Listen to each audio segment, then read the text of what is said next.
folks, and welcome to Informed Dissent, a weekly news podcast from the Gender Culture Wars with your hosts, Jamie Reed, Corey Cohn, and myself, Lauren Legere. This is your news of the week for November 22nd, 2025.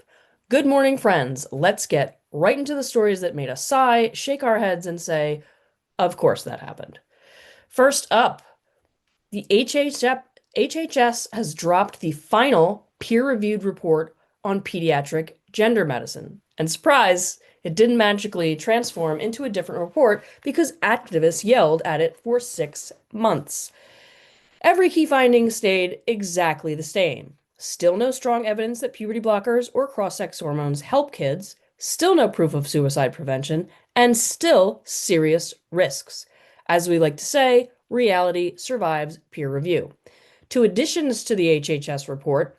One, the authors are now fully named, and it turns out that they are actual experts and not mysterious basement goblins. A full supplement of peer reviews and replies where the authors politely dismantle every single complaint thrown at them. We'll dive deeper into this next week. Up next, mail order hormones. Gender GP, the UK's online clinic famous for handing out hormones like Oprah hands out cars and unsolicited advice, has landed in the US. For $29.99 a month, young people can now bypass doctors, mental health evaluations, and sometimes basic reality. Meanwhile, as hospitals are backing away from youth transition and Gender GP is like, hold my beer, don't worry, we got this. And by this, they mean zero safeguardings. In academia, Texas A&M now requires presidential approval for any course promoting race or gender ideology. That starts in 2026, so mark your calendars for future culture war syllabus purges. In Oregon, two educators fired for opposing gender identity politics just won $650,000 and a clearing of their records, a major First Amendment win, and an expensive reminder to school districts to not fire teachers for having opinions. In crime, in New Hampshire, the state's first openly transgender legislator, Barry Stacey Marie Loughton, pled guilty in a federal child sex exploitation case involving preschoolers. He and the daycare worker involved each faced up to 30 years in prison, and this is an absolutely horrific story. Meanwhile, unless you've been living under a rock, you know that last week was Transgender Awareness Week. But who exactly gets remembered, and what is the awareness about? Transgender Awareness Week came and went, and once again, no recognition for the kids harmed by medicalization, young lesbians who had double mastectomies, gay boys put on blockers, detransitioners living in chronic pain. This movement shows you exactly who it cares about and by who it refuses to acknowledge. Up next for our deep dive, we're going to get into the New York Times story about the passport changes handed down by the Supreme Court through the Trump administration. And then in our second segment, we're going to sit down for an interview with Derrick Jensen. Stay tuned for that. That's your news of the week. See you later, folks. Welcome, listeners, to this week's deep dive. We wanted to lay out exactly what's happening with the Supreme Court passport case, because the details on this really matter. First of all, this was not a final ruling. What the Supreme Court issued was an emergency stay, which means while the lawsuit continues, the government can enforce its birth, sex, passport policy. What this means that any new or renewed passport must list sex as male or female based on the original birth record. The X marker and other self-ID options have been paused for now.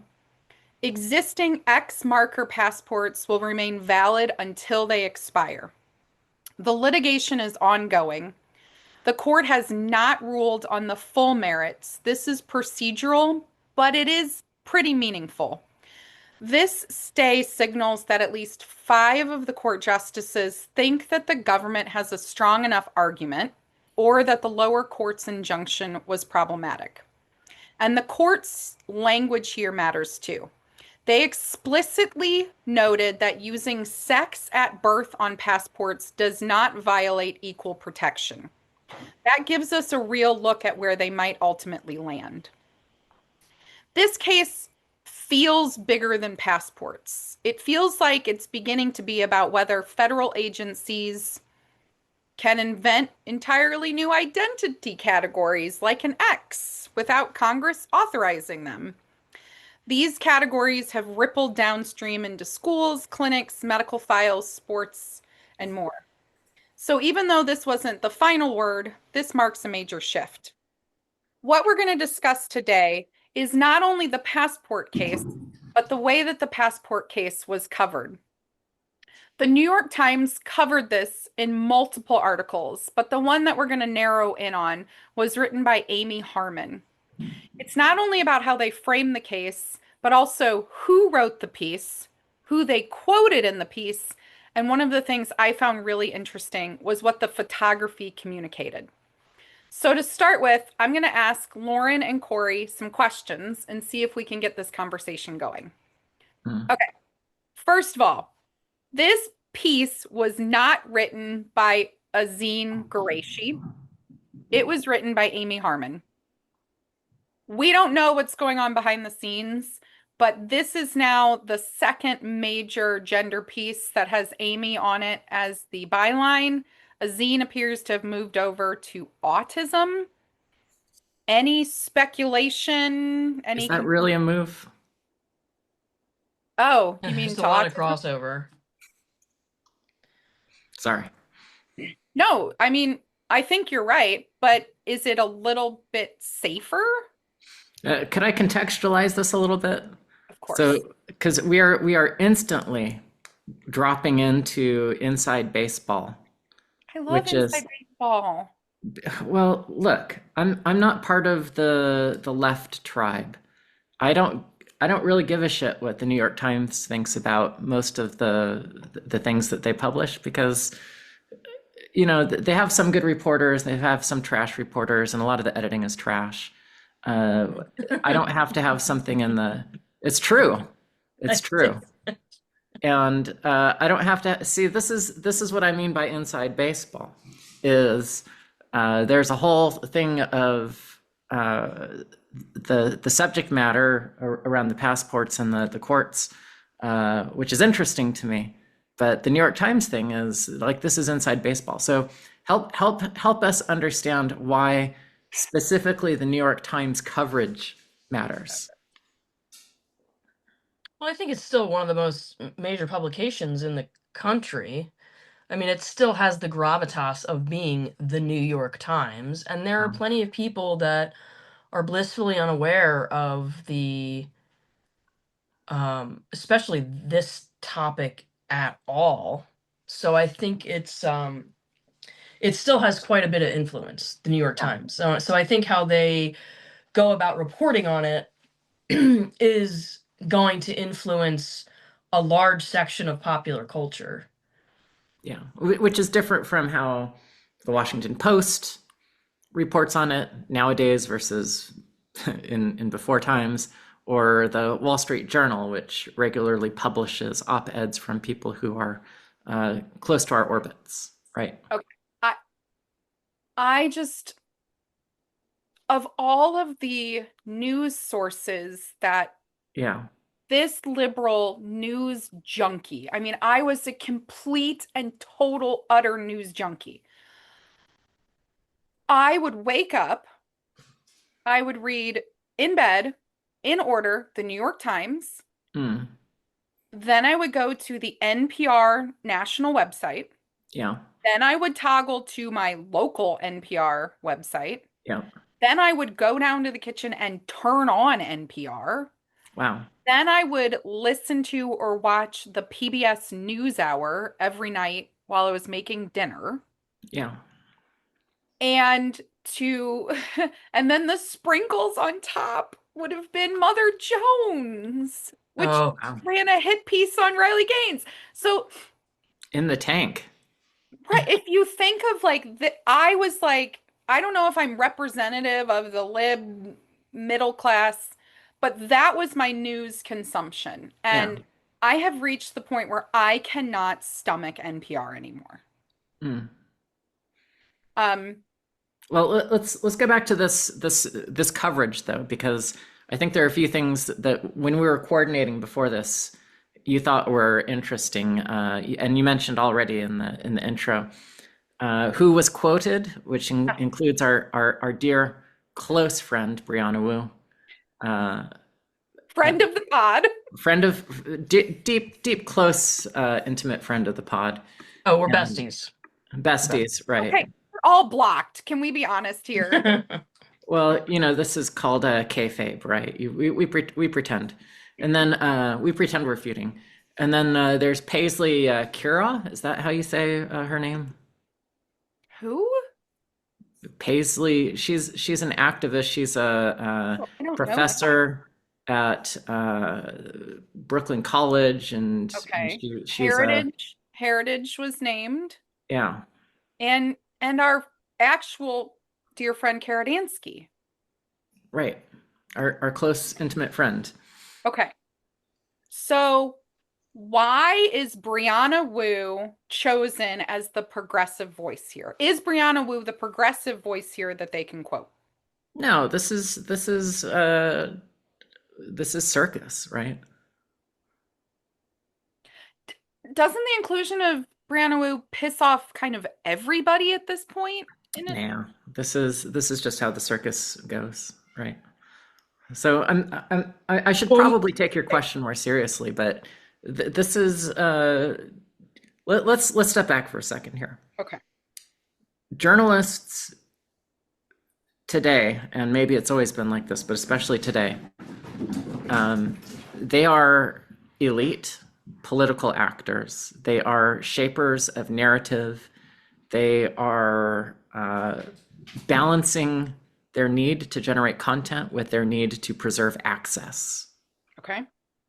So Yes. a lot of the way that they choose to frame things or who they talk to is based around continuing their access and continuing to manage their professional images. So when they go and they talk to people, I mean, it's great that she spoke with Karadansky. That's a nice change, because for years and years and years, there was never any sort of critical viewpoint here. Roger Severino also. But for years, this would have just been, here's the 3 or 4 most popular trans voices right now. I think Amara Jones was quoted, right? So here's Yes. another long time, very visible political actor. And in fact, Amara Jones is described as a transgender journalist, but in fact is also a political consultant. So here's the whitewashing or disappearing of pretending that political actors are journalists. Anyway, it's like there's probably instant message chats behind the scenes that have, on one hand, most of the people from our side in one, and on the other hand, most of the people from their side, and they just say, "Oh, this our friend at the New York Times is doing this article. You should go talk to her." All these people are connected. You're correct. I mean, but some of the people connected, like Kara, Yeah. I think an example here, and this is very insider baseball, so I mean, maybe it's worth mentioning. I think Dr. Julia Mason, I think, spoke to a zine. God, I don't even know how many times, like dozens and dozens and dozens of times on, Yeah. questions about pediatric gender medicine pieces, and was like, I, the quotes that make it in are really whittled down to whatever voice they decide at the end is allowed to be put forward. Yeah.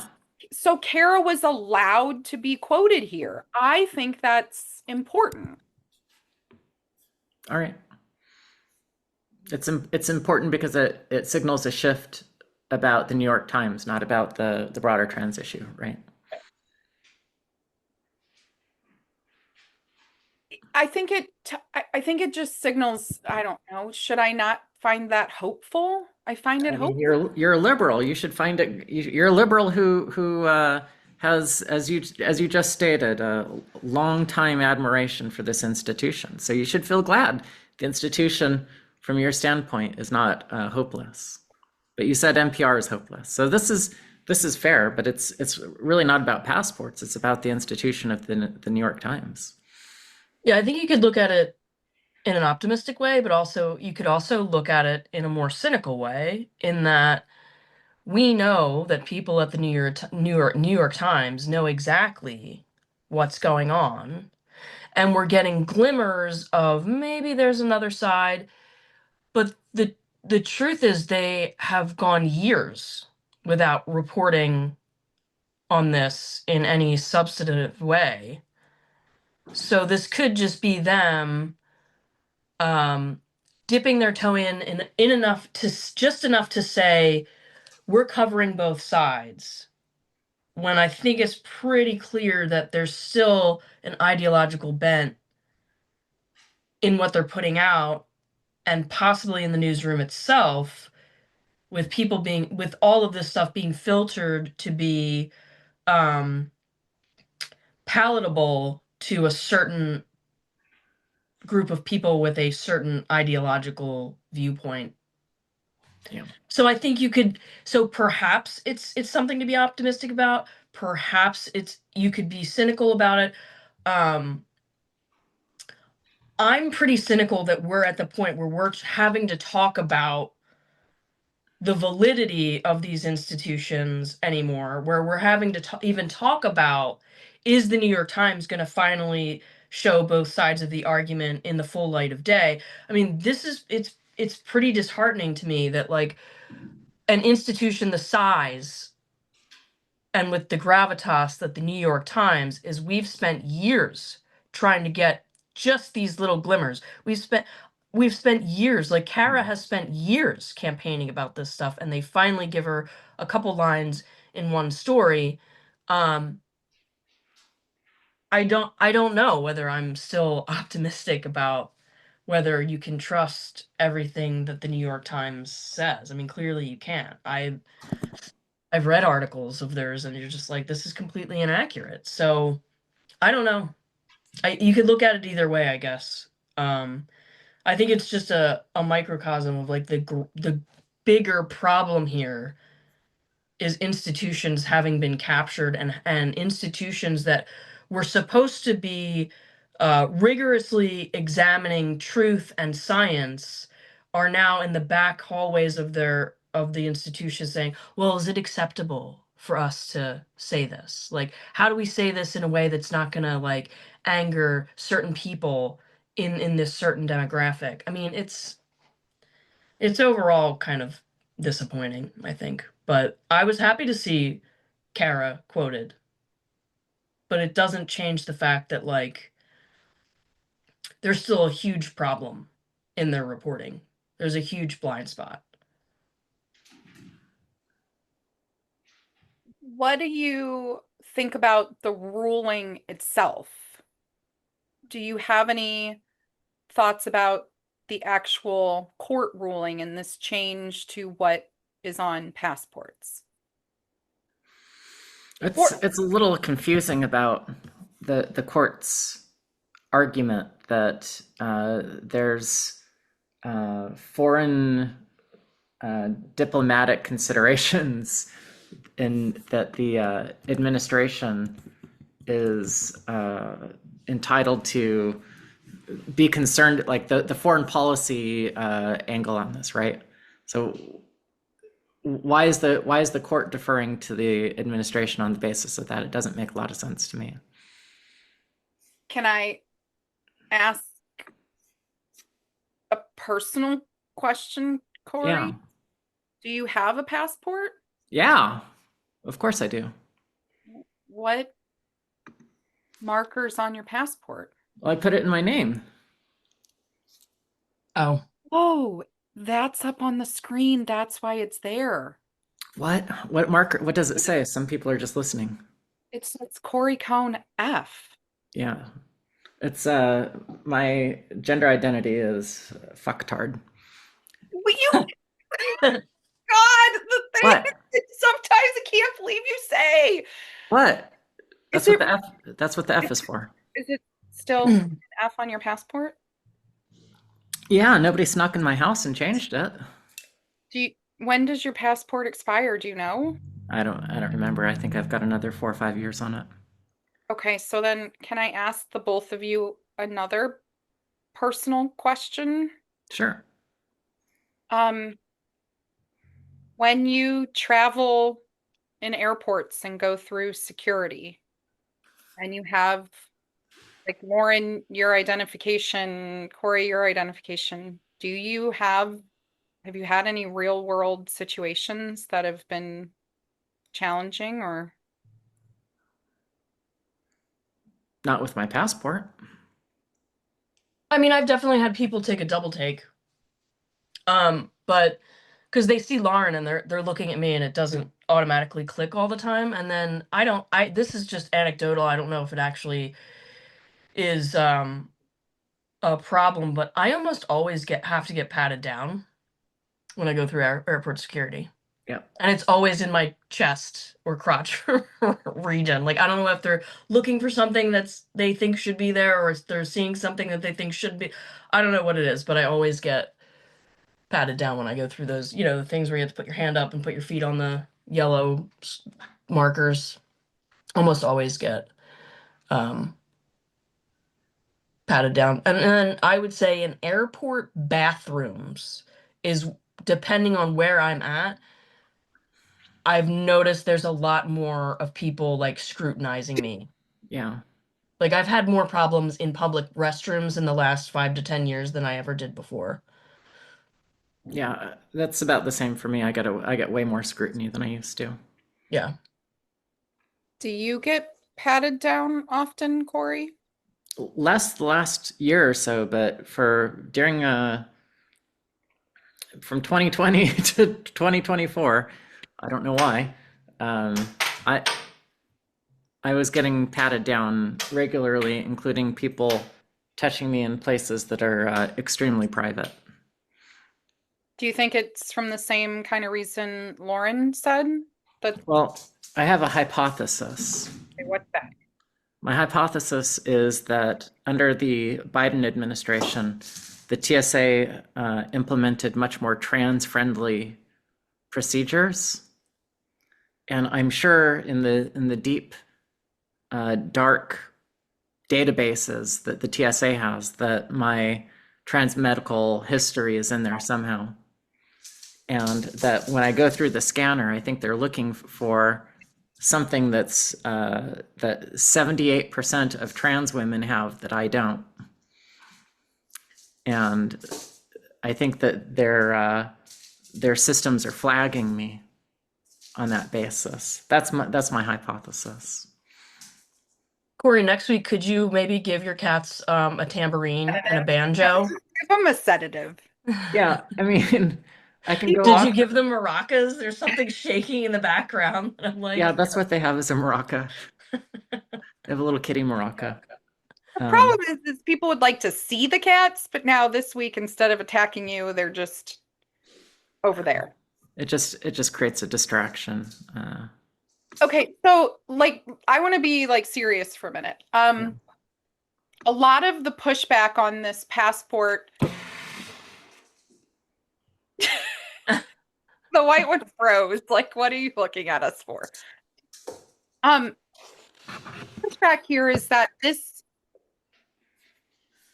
some individuals said this basically means that trans-identified people cannot travel or that it makes their travel not safe. I think M. Gesson wrote about this. M. Gesson has an X on her passport, and she was saying basically this is going to make her not safe to travel the world. It's so ludicrous. does she ever elaborate on how exactly it makes people not safe? Because I mean, I don't understand how it would make someone not safe. Well, I can easily think of how it could make somebody who's in deep stealth unsafe, but I can't. See how somebody who's like an attention seeker who has an X on their passport is going to be less safe by blending in with everyone else. Like Yeah. that doesn't make a single lick of sense. I think that's really interesting. So you view that X as attention seeking. Oh yeah, totally. Okay. You're talking insider baseball, maybe a little bit. What does deep, deep stealth mean to you? Oh, there's going to be people, whether anyone wants to admit this or not, there are going to be people who even the most sensitized people like us and many of our listeners are just not going to be able to look at somebody and understand that they're trans. Absolutely. Especially the kids that have been puberty blocked. And And I Particularly, also think especially the homosexuals who were gender conforming like already, yes, we're talking about passing. I mean, there are definitely people who, do you think it makes them not safe, or it just changes the equation or the conversation they're going to have? No, I think a subset of them are actually going to be unsafe because there are professionals who operate in the world in unfriendly countries that have to fly back and forth for business or personal or academic reasons. And they're going to unfriendly states and they're being treated as members of the class they appear as because it's consistent with their passport. But if you have an extremely masculinized woman showing up, maybe she's been doing business in Doha for years. Now she shows up. She looks very masculine. She shows up now, and there's an F on her passport. Maybe she doesn't want to go back there anymore. Maybe she can't. And it was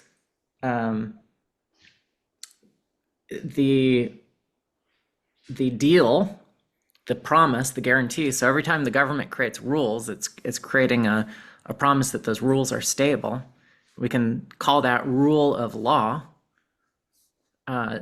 Those rules were set up, gives an inherent promise about the state of the administrative situation. Like you're going to be able to have, if you provide this amount of documentation, you can have your sex marker changed on your passport, and then people make that change. That gives them a sense of safety to go further along their transition, and then the rug gets pulled, right? So I can understand why people would be frustrated with that. Do you think that this, like, do you want to take that a step further? Do you think the policy should be there's a grandfather clause? Well, it depends on their sex. It might be a grandmother clause. Okay, elaborate. What do you think? Do you know that sex did not used to even be printed on one's passport? So yes, it's not even there's like international guidance on what should or should not be in a passport, and that's like an optional field. So it's the only reason that it's on there is it's one extra facet to help the officials in another country link that the documentation that's being presented belongs to the owner. That's all it's there for, is for a customs official to be able to look at it and say the person who's presenting this claim of citizenship, the person who's holding the paper is the person who ought to be holding it. That's all it's there for. Okay. Can I jump in for a minute? Yeah. I need to give a slight backstory, I think, and then I'll bring you to my point. Okay. One of the big elements of my job working in a gender center was that I helped everybody with their documentation. I knew the forms, I had the forms, I helped people fill out the forms for state IDs, birth certificates, like driver's license, and passports. One of the arguments I used to personally make when I was, a true believer was sort of what you were talking about, which was that I would kind of argue, why do we have this thing called a gender marker on any of our documentation? And I used to say, and I'm going to admit right now, I don't know if this was actually completely true. I used to say that race used to be on our state IDs and that it was removed. It might be true in Missouri. I don't know. I don't know if we want to fact check that in real time, but I thought that race used to be on state IDs or driver's licenses and that we removed it at a certain point. And I used to argue I would help people change their documents, but that I believed that in the end we needed to remove this from all identification. I mean, I could see that that was probably could be a possibility because I know that there were laws about who qualified as white, or they're not. Like if you had any ancestry that had African Now American the in it, one, you were yes. not. Yeah. So I mean, I could definitely see that having been a possibility. I don't know that the gender markers are even necessary on passports. I do think that they're necessary on um medical records and certain other records. I do think that there is a problem in, like, for instance, when we're looking for a missing person, we're gonna have to the press is gonna have to start learning how to be much more transparent about that. Like there was the young trans-identified male that was missing, and the alert that went out was for a young woman, and like this is going to be an issue in the future because yes, you might be looking for a young man, but does he look exactly like a young woman? Like, how are we going to address that? And then there's the other complication of like, not everybody does pass. So are you supposed to say you're looking for a young woman when there's someone who's obviously coded, like, gonna look like male? People are going to clock as male. There's a whole mess that we've created with altering people in this way. Okay, And first of all, at some point, we're going to hit a wall where, like, we're not going to be able to keep everybody happy. It's going to come down to what's most functional for our society. okay, Corey, what did you fact check me? What did you find out? Looks like North Carolina may have it all still on their license, but it doesn't look like that's a common thing to have. But did it used to exist? That I cannot say. Okay. So that was me then. And then I, for a long time, was kind of still in the why do we need gender markers and all and any of this stuff, maybe. And I'm using the word gender. Yeah, okay. I was recently privileged to be part of a conversation with a number of our good friends from Britain who are actually now in the throes of figuring some of this out because they just had this ruling that essentially said, you know, men can't go in women's bathrooms. Is that But what the ruling said? it seems like it was maintaining single sex spaces. And the the pivot now in the UK, and again, it sounds like some of the activists are starting to argue something that's come up here a little bit before, which is the radical concern for the butch lesbians in the bathroom. The rapid onset concern of butch lesbians in the bathroom. What? We're fine. Keep going. Honestly, like, please stop because we're all fine. Because yes, people might take a double look, double take, but as soon as I speak, as soon as they take a good look at my face, they know I'm female. Please stop using butch lesbians as cover for this fucking insanity when we all know that there's a large amount of especially young butch lesbians who have been sucked into this and altered, and you've made their problem even more detrimental. So please stop. We're fine. We'll deal with it. We're fine with having a little bit of inconvenience in public spaces if it ultimately leads to our community being healed and our bodies not being damaged by this. That's my rant.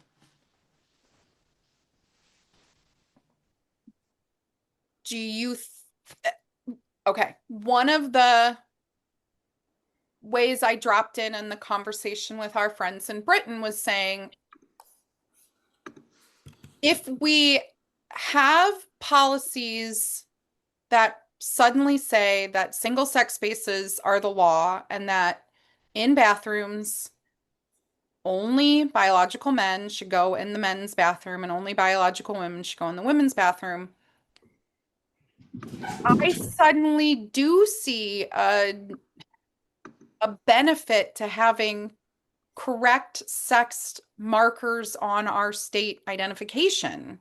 So that instead of, I don't want people policed in those spaces because of their appearance. So if there's ever a question, if we all knew that our documentation was correct, then any of that rub of why are you in this space could so simply be solved if we all just knew that our identification would have the correct sex marker on it. You could just flash that and be done.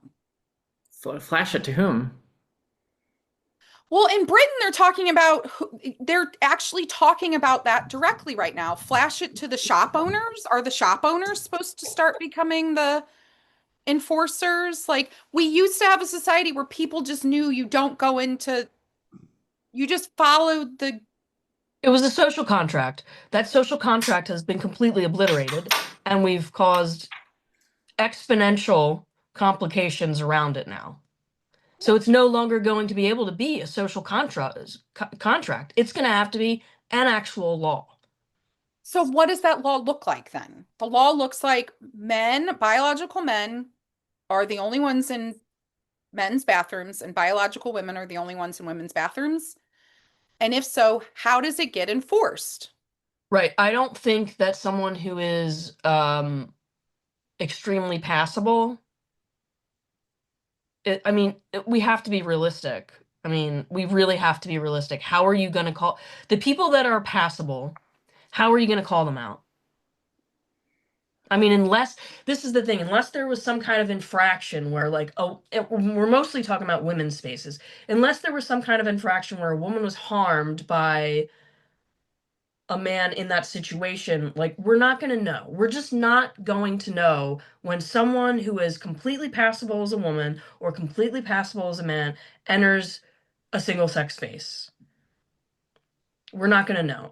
We're just not going to. And until we stop medicalizing people and causing this confusion that is deteriorating our ability to have social contracts, we're going to go through a rough patch. We're going to probably go through a 50-year rough patch of, like, where do these people go? Yeah, and for the rest of our lives. Yes, exactly. And I don't know how we're going to get around that. It was happening before this became such a huge problem. There were passable trans women, we'll call them, men identifying as women, going into women's facilities, and people didn't know. And it wasn't didn't create problems. And it didn't create problems. I think the problem is that we now live in a culture that is telling Bob down the street, who literally just put on a wig, that he's beautiful, stunning, and passable.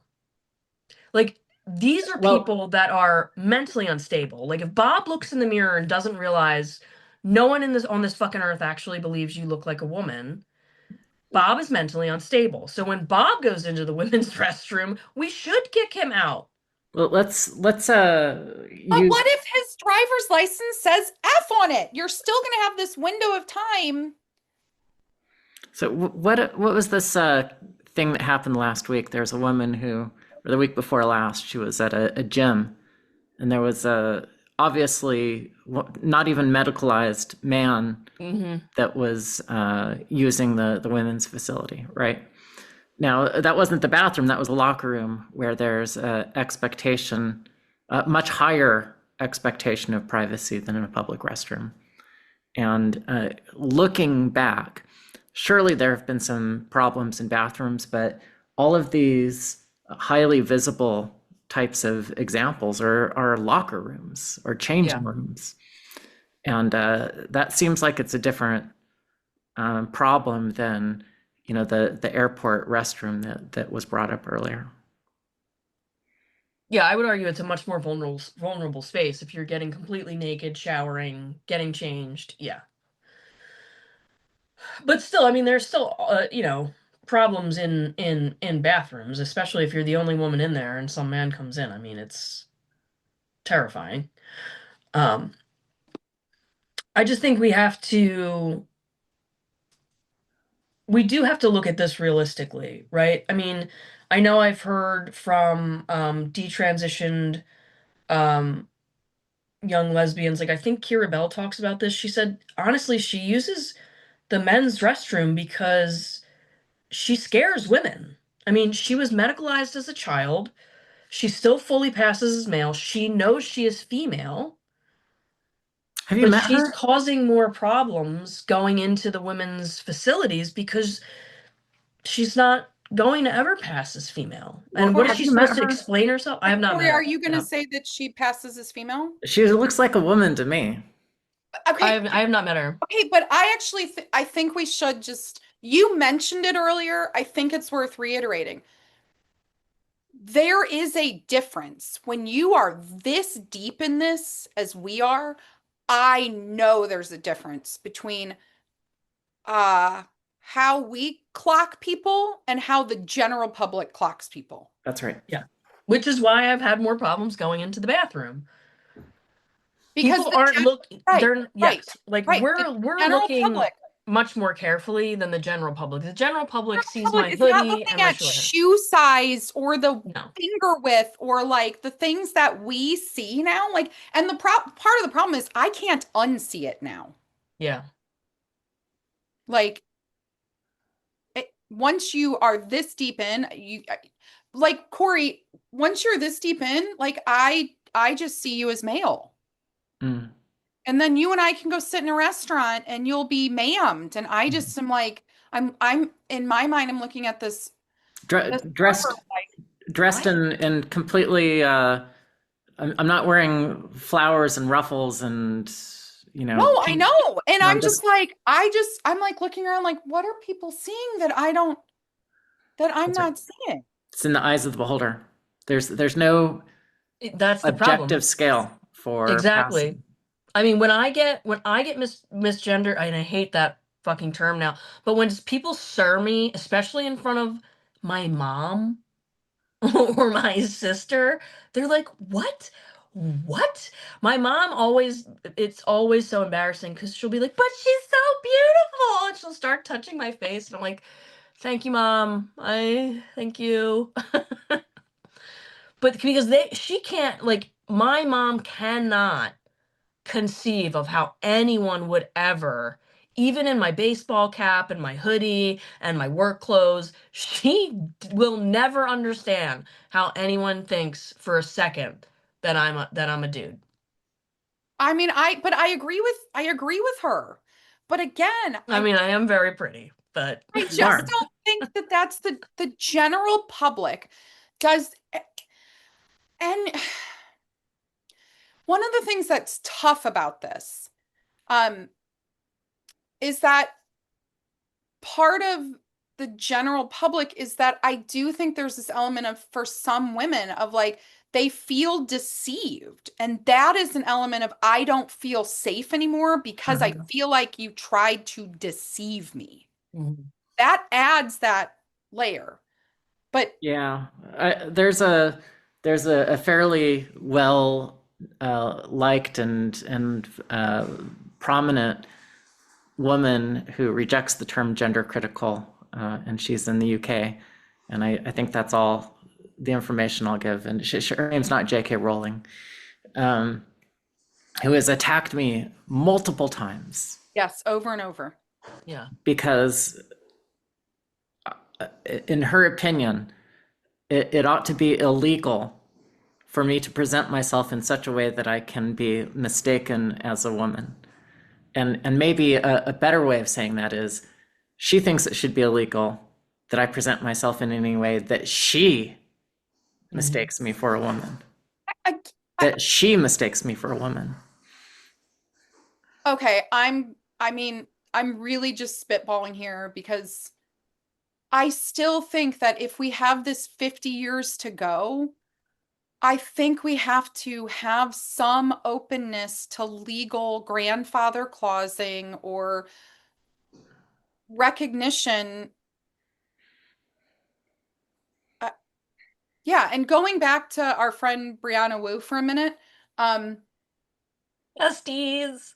every time, I'm sorry, did you say testes? every time on X or on any social media platform, he says this whole thing about, I have to have this medication or I will die. You know, there's so much drama around it. Here's the thing. Here's my honest statement. I would never legally seek to take hormones away from Brianna Wu. Why? Because Brianna Wu has no fucking gonads and does need, for medical health, exogenous external hormones. That is a grandfather clause I am willing to put into any single state. If you are no longer in the possession of your ovaries or testicles, if you have no gonads left, you should be able to medically access external hormone. I would add that and I would defend that right for anybody moving forward. I don't think another single human being should be put on a medical pathway.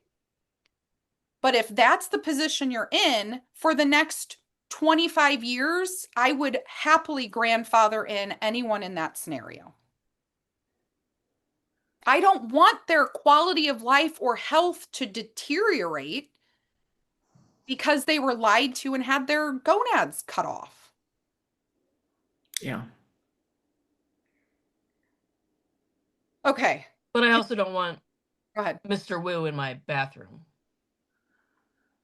Okay, so we grandfather in Mr. Wu's right to access medical necessary hormone, but we do not grandfather in anyone's right to legal documentation that continues to uphold the lie of biological sex. Is that where you would land? The lie of gender identity, you mean? Correct. The lie, yes. But also, see, like, this is a never-ending pile of shit because, okay, Mr. Wu needs exogenous hormones. Mhm. If we're coming this from a health perspective, do we continue to give him estrogen?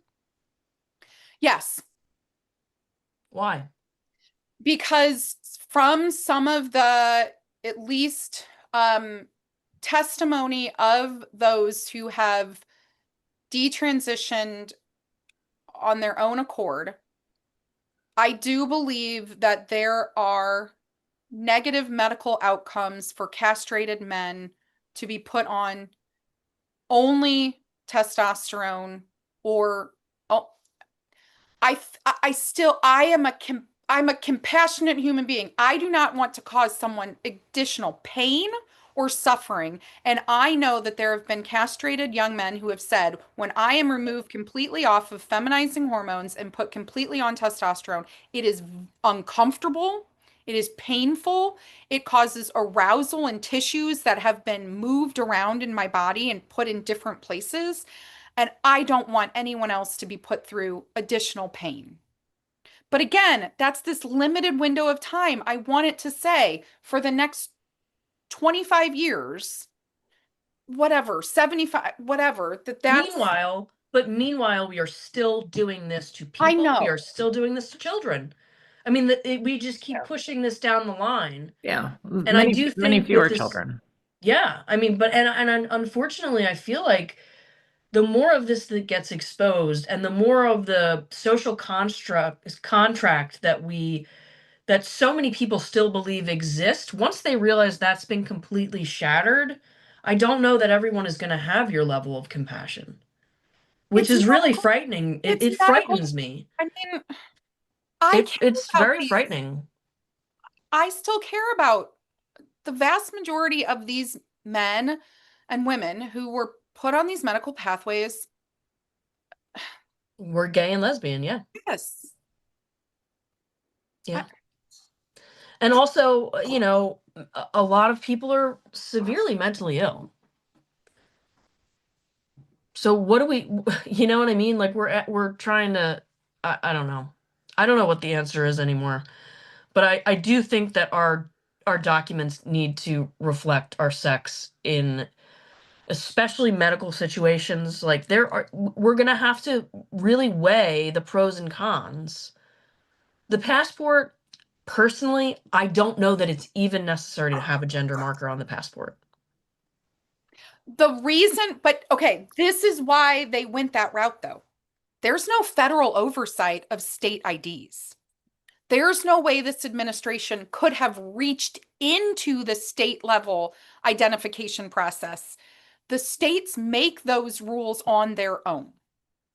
This was the only documentation pathway that the federal government had a way to address was a passport. Yeah. And I think this is, Corey, you can help with my thought process here. I think that the more difficult you make the legal process, if somebody knows I can't get a passport that says F on it, do you think that it slows down somebody in the pipeline of transition? No, not at all. I don't think it makes any difference. No, I mean they're under this impression that they're being persecuted by their own government. Yeah, and I mean, let I me feel like it just makes them double down into the ideology, to be honest. let, Not that we shouldn't do it, because again, we do need to bring back some sanity to society and the way we operate. Um, but it's going to be an uncomfortable road for a lot of people. And yeah, just we're going to have to we're going to have to see as we go along, like where is it most important to have accurate representation of one's sex in documents? Where is it most important? Birth certificate, never I, change. I think that's the Yeah. only one is birth certificate. Yeah. If you never change the birth certificate, you always have. But do you go to the hospital with your birth certificate? You don't. You usually just have your state ID. I mean, I never carry my passport around unless I'm going out of the country.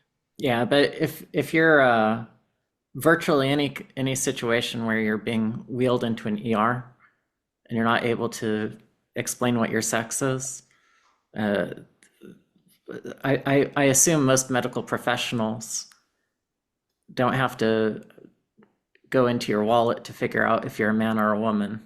You're assuming that you're in a medical situation where we're cutting your clothes off. That's not always the case. And I actually, damn it, we're running short on time, but I have two like stories here that I think are important. All right. Number one, most birth certificates in this country, in the States, you could not change most birth certificates unless you had surgery. And they wrote these laws to say SRS, sex reassignment surgeries. That's how it was written. Do you know that for the past decade, trans rights activists have been pushing and chipping and fighting? They weren't fighting to change the law in the state. I had attorneys in the state of Missouri wanting doctors to sign forms claiming that giving an injection counted as a surgical sex change. We know damn well that's not what the law was written to mean. And yet they were trying every avenue they could get at.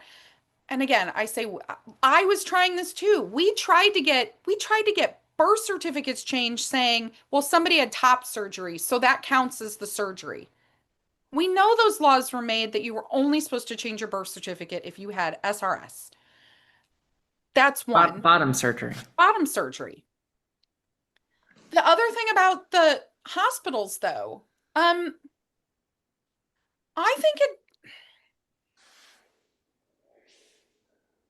think your sex does matter in medicine in really important ways.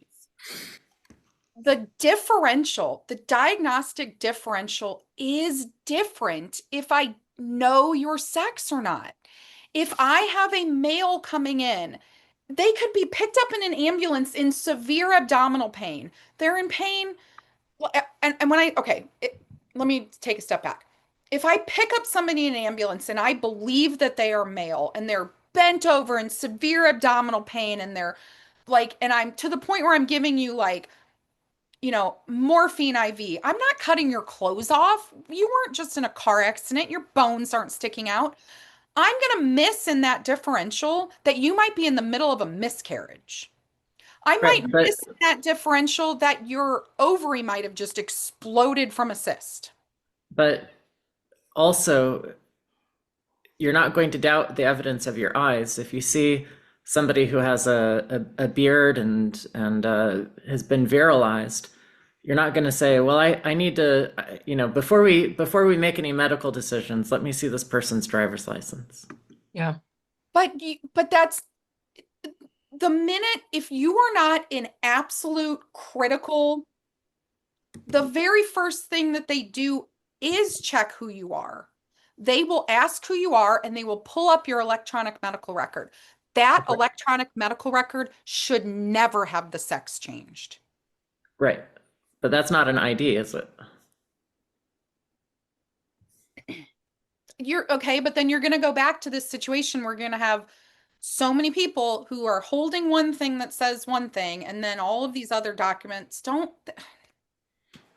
Yeah, that'll happen from time to time. Yeah, we've created a huge fucking mess, and it's going to be a huge fucking mess to get out of it. All right. Which is why we just have to stop doing this to people. Okay, well, Well, if Lauren, you got to make all of the rules of the land and starting January 1, 2026, we never did this again to anyone else. We could set some grandfather clauses, be compassionate, and be done with this in 100 years. won't happen. Thanks. The people who want it outnumber the people who don't. Wait, sorry. The people who want it and are going to keep a sustained effort to achieve it are going to outnumber the people who don't want it. So no matter what, there's going to be some form of available medicalization worldwide for 100% sure. And even in the US, it's like 99% sure forever. Forever. The genie cannot be stuffed back in the bottle. Okay, that's medicalization though. Does that mean there has to be a legal pathway that recognizes that? Nope, that's going to be something that's a little bit easier to contain. Okay. This was I always appreciate talking to both of you. Um, anything else on this one? Well, yeah, it's getting too late to bring this up, but one of the claims in the lawsuit that started in Massachusetts is that the rules making, like the way that the Trump administration pushed this through, violated the APA, which is the Administrative Procedures Act, Okay. which requires a notice and comment period before any of these types of rules can be passed. And my guess is that if this goes to the Supreme Court, and it looks like it may, and gets a hearing, that the plaintiffs might have a good case, because I don't think that there was a good notice and comment period on this. Was there I one think for it was change it for capricious. was there one when the Biden administration decided to put all kinds of weird shit in the passport? Like Well, X? they weren't taking anything away when they did that. Ah, okay. That's yeah. But if the state says, "Hey, you can go do this thing," and people start doing it, and then another administration comes along and says, "Nah, you can't do that anymore," there actually does have to be a process to follow, because people do have rights. They do have rights to due process. They can't have the state just come in and say new rules for everybody. Everything that we gave you, we're taking it back now. Yep. Like I said, we've created a big fucking mess. So if you're trying to come in and be a reformer, keep aware there are T's to cross and I's to dot, and it works both directions. When other forces, ones that we may not agree with, try to do the same thing, there are still T's to cross and I's to dot. Thank you. That's actually a really, I think, important point to make. So, yeah. Okay, let's wrap up here. We are all going to be reading the addendum to the HHS report this next week, hopefully, and have some insight and discussion to bring from that newest iteration when we meet again next week. Sound good? Sounds good. Let's do it. All right. Thanks. Today we're joined by Derrick Jensen. Hailed as the philosopher poet of the environmental movement, Derrick Jensen is the author of 25 books, including The Myth of Human Supremacy, Endgame, and A Language Older Than Words. He holds a degree in creative writing from Eastern Washington University, a degree in mineral engineering physics from Colorado School of Mines, and has taught at Eastern Washington University and Pelican Bay State Prison. He has packed universities, auditoriums, conferences, and bookstores across the nation, stirring them with revolutionary spirit. Derrick Jensen was personally hugely influential in my early adult life. His books, alongside other thinkers like Howard Zinn, Noam Chomsky, and the Crime Think Collective, shaped the way that I understand power, truth, and the responsibilities we have when institutions fail the vulnerable. I am so pleased that we are able to bring you this discussion with Derrick Jensen today. Welcome back to our second segment today on Informed Dissent. We are going to be speaking with Derrick Jensen. Derrick, today I wanted to walk through 5 connected themes. First, how pressure builds when movements form, what meaningful ethical resistance could look like, the tensions you've written about between witnessing harm and taking action, how radicalization might happen, and then how movements sometimes can help people feel grounded so that fear and desperation don't turn into destructive actions. This is a ton of things. But what I wanted to do is start with one of your well-known lines, something that I will admit readily I probably think about once a day. You wrote once, "Every morning when I wake up, I ask myself whether I should write or blow up a dam. I tell myself I should keep writing, although I'm not sure that's right."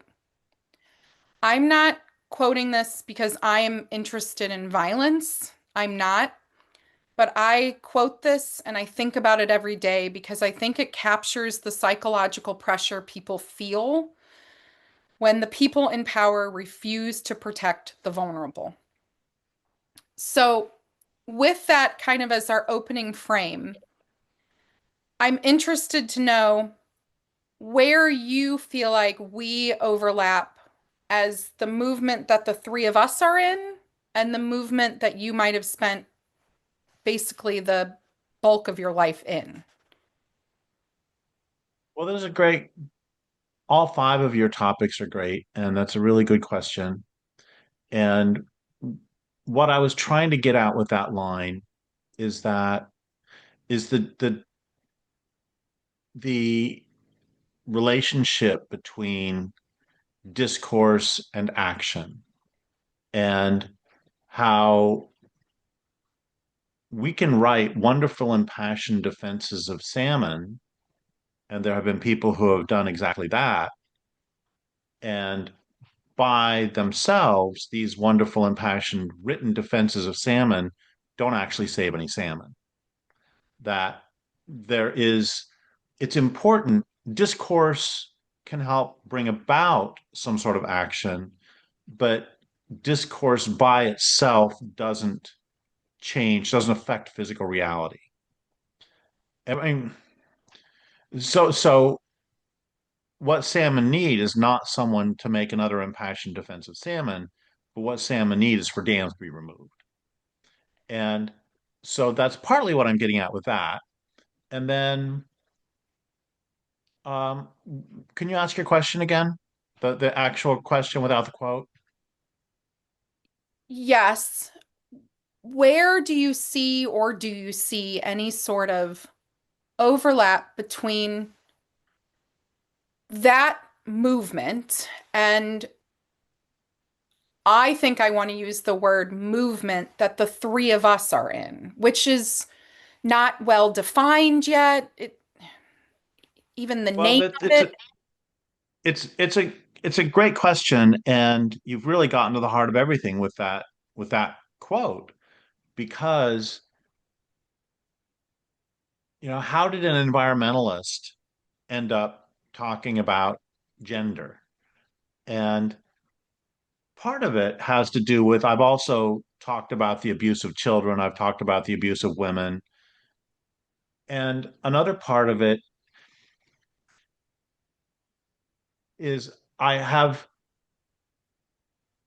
really don't understand, and I don't mean this just rhetorically. I don't really understand how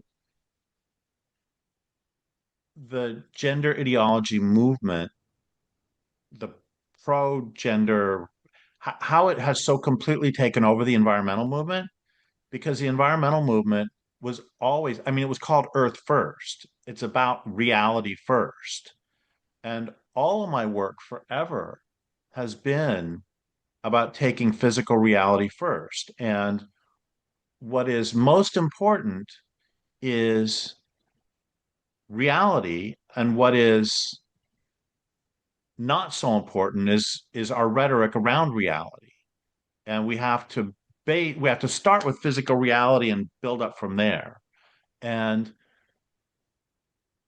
I didn't really understand how an entire movement that could easily understand that the fact that Weyerhaeuser calls itself the tree growing company doesn't make it the tree growing company, could then say that because a man says he's a woman, that therefore he's a woman.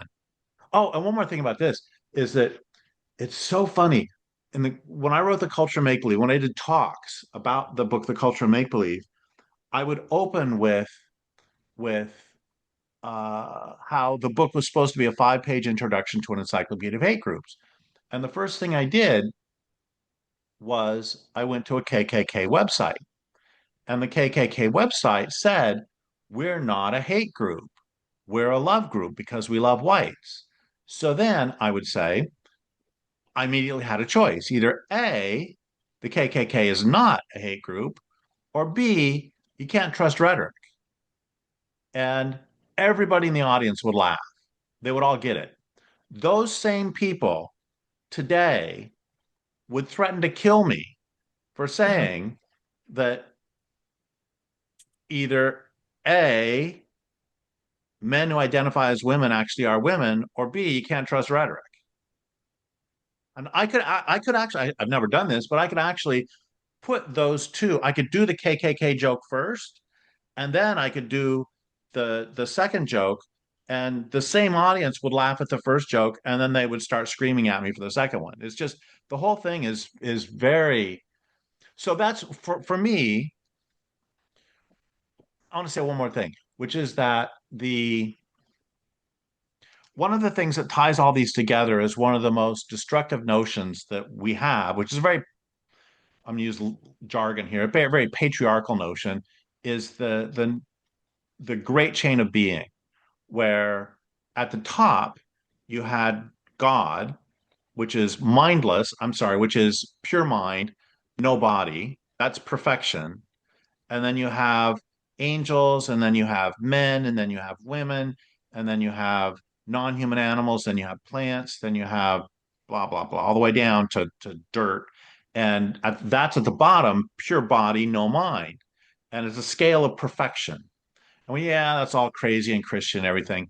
But two things, three things. One of them is but this still influences everything about us right now.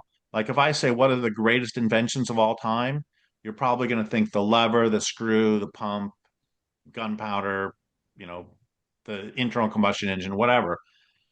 What about metabolism? What about sex? What about proprioception? That's how you tell where your hand is when it's behind your back. What about all those things? I mean, those were, but they're not called inventions because the body created them. The mind didn't create, only the mind creation. What are the greatest pieces of art in the world?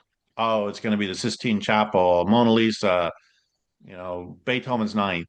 What about leaves in the fall? What about uh, bird song? Like those don't count. That's not art. That's just nature. So infects us in every way. And then also it's the same with like uh AI, machines are at the top. They're mindless. I'm not I keep saying that. They're bodiless. They're pure computation.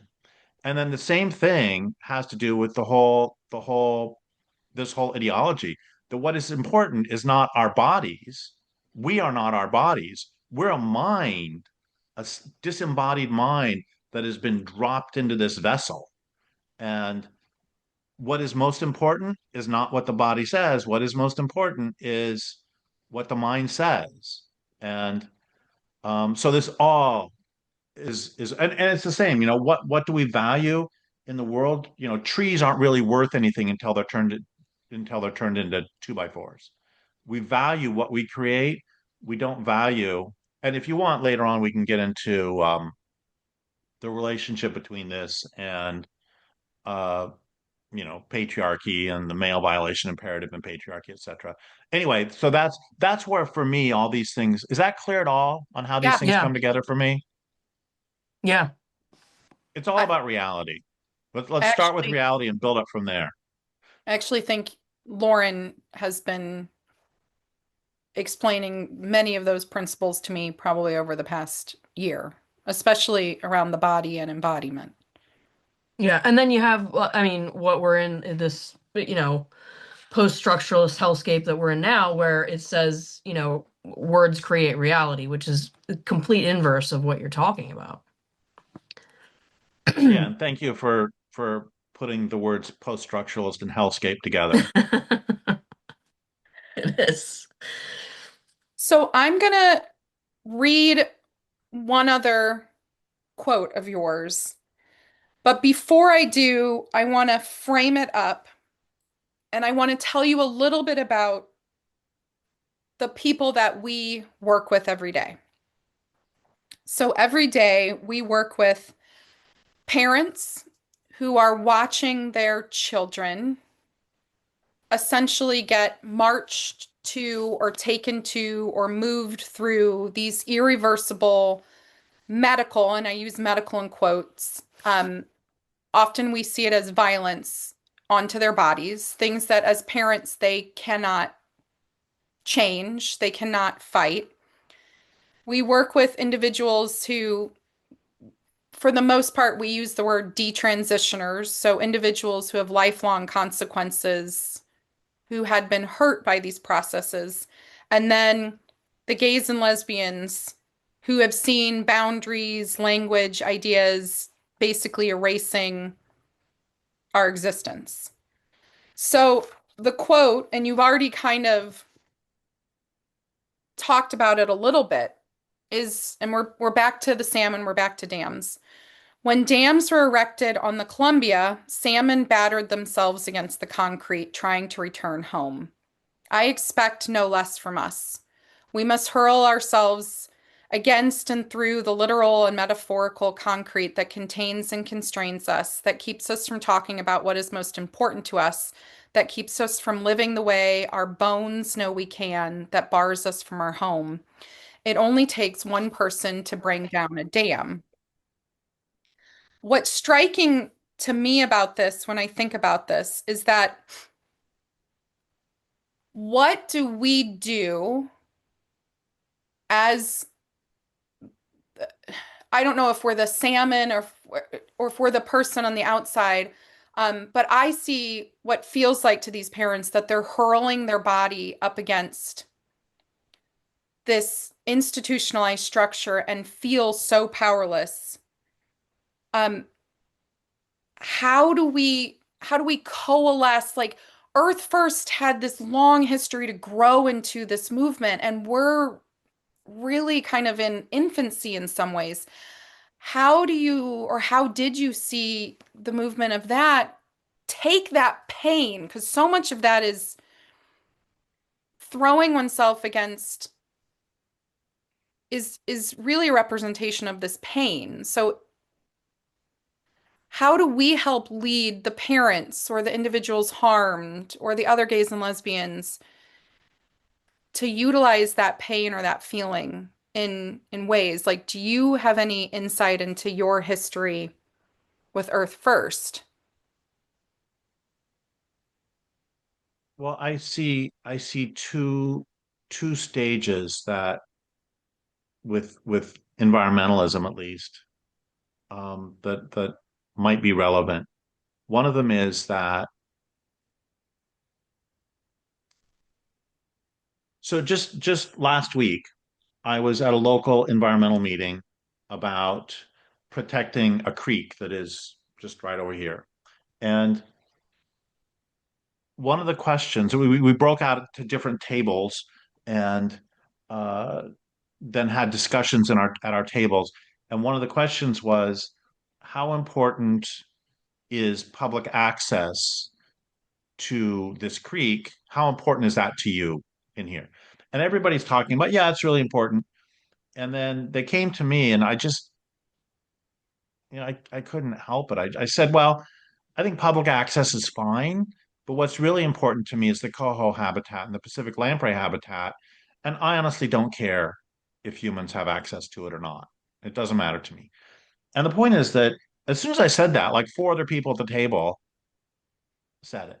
And this is, I have seen this so many times, and it's not just me doing it. I've seen it with other people too, where one person speaks up and that gives everybody else the courage to say what they were thinking. Sometimes it happens like that. Sometimes it happens that you say it and then, excuse my language, it's like you farted at a garden party. It's like everybody pulls away and is like, how dare you blaspheme?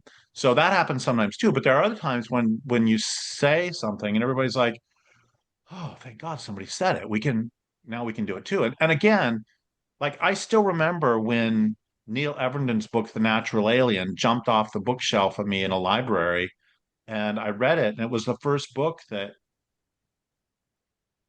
took non-humans having inherent value as a given and not what use are they to humans. And I was in my 20s and I was like, I can breathe. It's like for the first time in my life, somebody had said, and I'm sure that this you all three of you experience this all the time with it's like, oh, you mean I can just be a woman who's attracted to women and that doesn't make me a man? That's kind of cool. I, I'm guessing that you all have that same thing, but that's one part of it is just it is really important for someone to just say to these parents, you're not crazy. No, this whole thing is crazy. And it really is okay that you are upset that your child may be mutilated. But they're going against the entirety of it's the entire cultural message around them is telling them the opposite.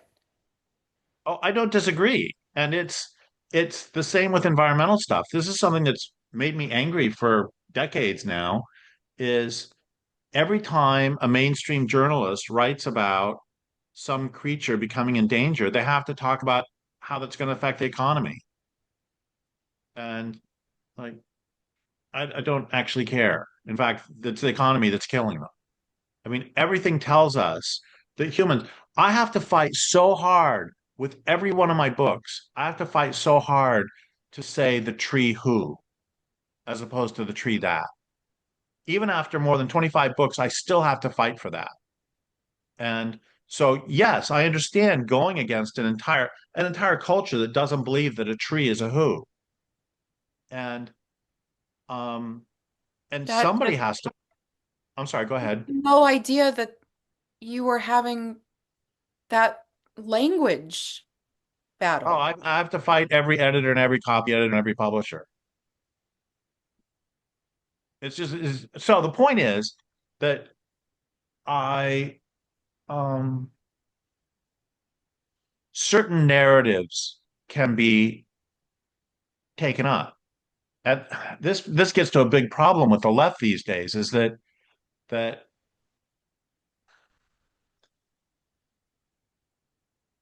I just was having this conversation with somebody yesterday that there are certain issues on the left. I'm sure the same thing is true on the right, where if you don't agree with the leftist dogma, then you are a fascist. And we can't even have. I mean, I'm like even nervous to say the word immigration because if you are not in favor of open borders, and I really don't understand, as an old school lefty, it's like I don't even understand how this became a lefty issue.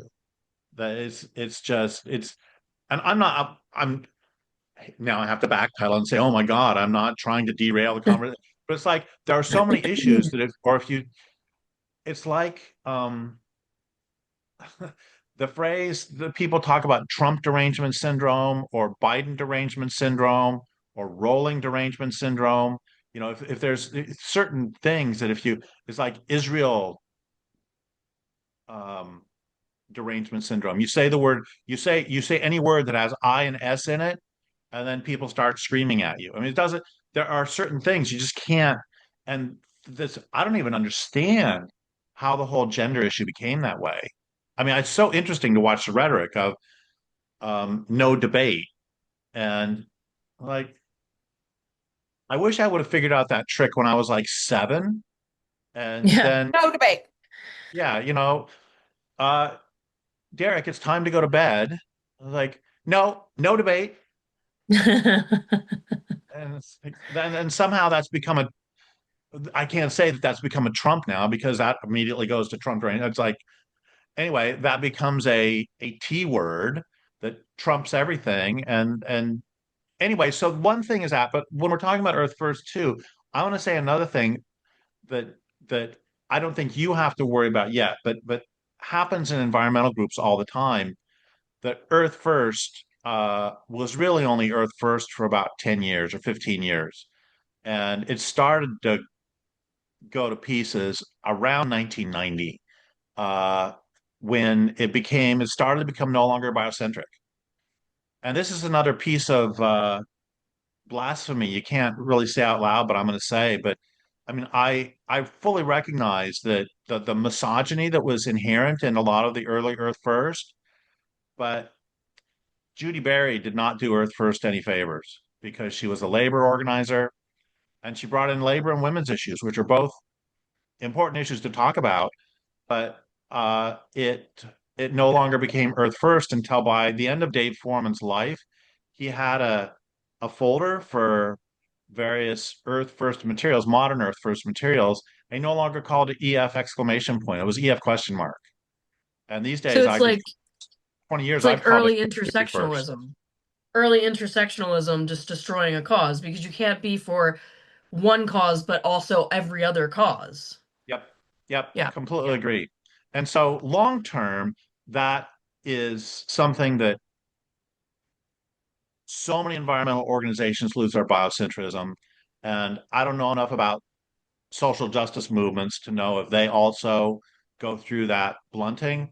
But, at some point, when you get big enough, then you'll get taken over and become the opposite of, well, actually, the whole third wave feminism is that, second wave feminism was really powerful. And now third wave, no, not now, but for the last 30 years, third wave feminism has turned it on its head.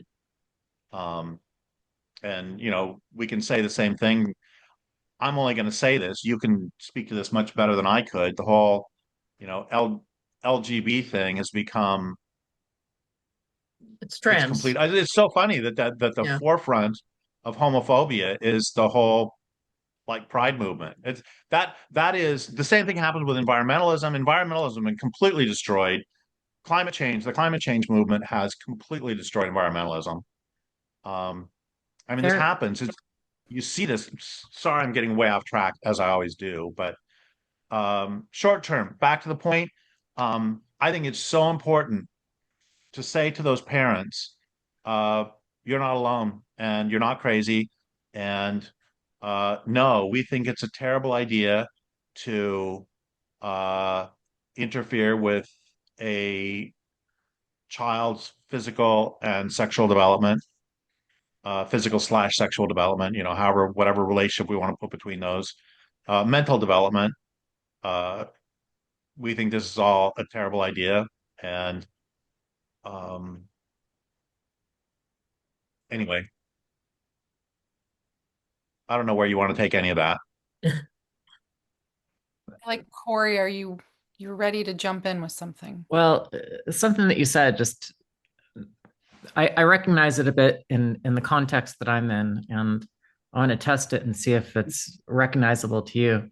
But I think in any of these sort of movements where they get started because there are thinkers, philosophers who spend a lot of time understanding the problem context, understanding the implications of the current state if it's allowed to continue, come up with a variety of different solutions or strategies to try to forestall some sort of disaster.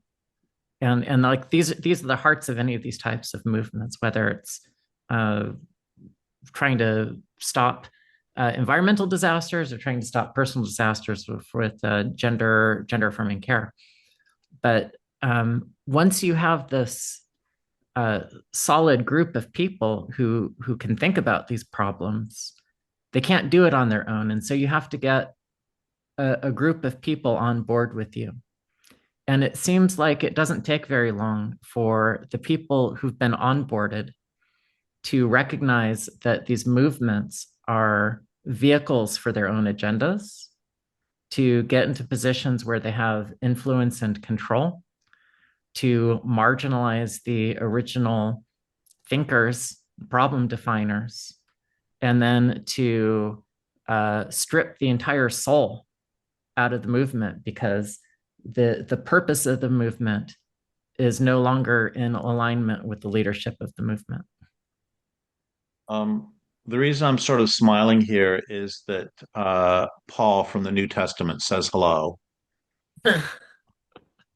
And just sort of the greatest example of this sort of movements getting changed like this that I can think of. One of my favorite examples is Christianity and just Jesus, saying love your neighbors, etc., giving this message of peace. And it took what, a couple centuries for Constantine to go, a few centuries for Constantine to go and conquer under the sign of the cross.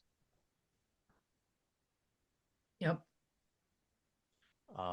So yeah, this is just uh, It's funny that you yeah. use that. I've used that as a comparison to what happened with the gender movement is that like with Christianity, Christianity largely spread because it was adopted through the political apparatus that was advantageous for Constantine. And that's exactly what we're seeing with the gender movement. It's been adopted by a political apparatus to push a certain agenda beyond just the cause of quote unquote gender. Like we now have a whole party. Like we have two parties in this country, and one party is solidly committed to giving sex changes to kids. And they're using it as a political cudgel by calling people bigots and transphobes and cutting and shutting down debate and conversation under the guise of this being some civil rights movement. I know we're supposed to be interviewing me, but how, how is that? How apart from sort of the obvious, there's the Pritzker family connection, and the Pritzkers finding Obama and all that stuff.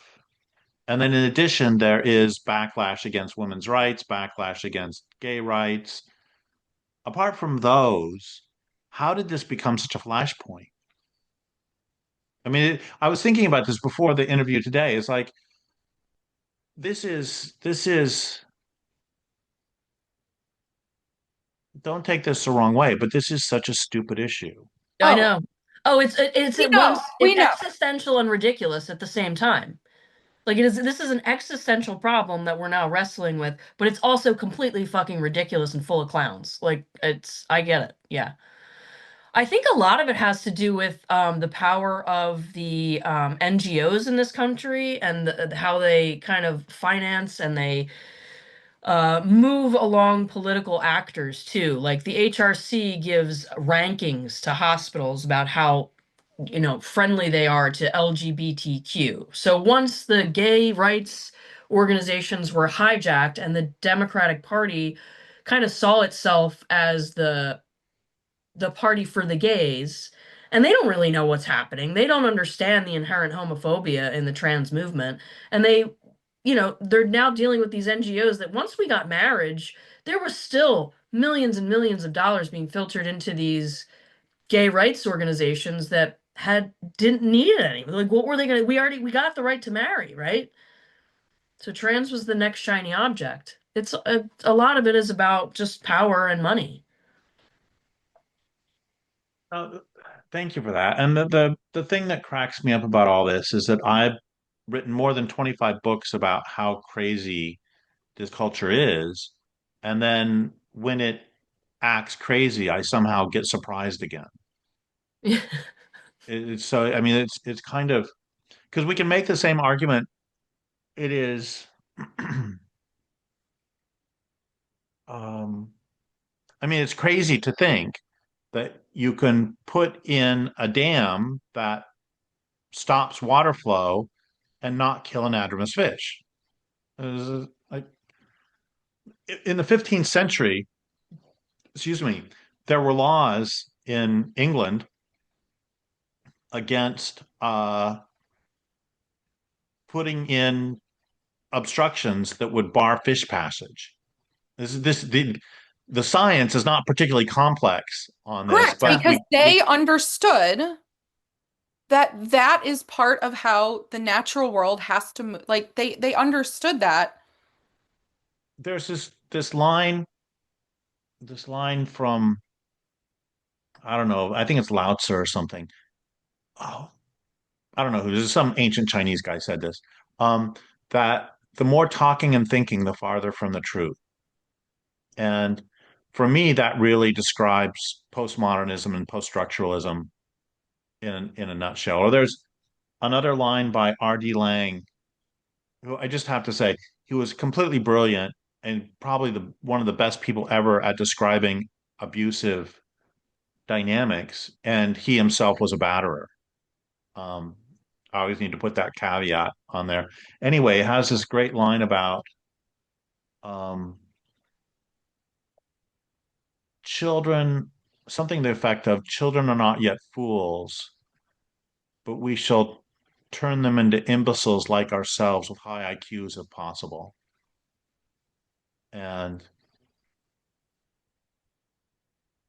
to get back to the original question, because I keep coming back to this because I think it's so important that before they get sucked into this whirlwind, I think a lot of parents understand that giving that chemically or surgically mutilating children is a bad idea. And that's another thing we haven't really talked about this, but I just find it extraordinary the the massive cognitive dissonance in at the same time saying, well, this isn't happening, but Hmm. it is a human rights uh, atrocity to not allow it to happen when it's not Hmm. happening. Yep. This isn't happening, but you can't ban it because that's wrong. But it's not happening. Yeah, it's very frustrating. If I could pivot us slightly, You can, I tend to wander, so you can always pivot me. Don't ever worry. I have 5 children. I also just watch them go. Um, you've talked about this phrase, the culture of resistance, and creating a culture of resistance. I feel like so much of what went wrong with this whole gender concept is that we somehow ended up with this is kind of a pivot away from the parents into the kids. So we have all of these teenagers, all of these kids who also, I mean, they're vulnerable, but they got sucked into this kind of ideology, these things that were being explained to them.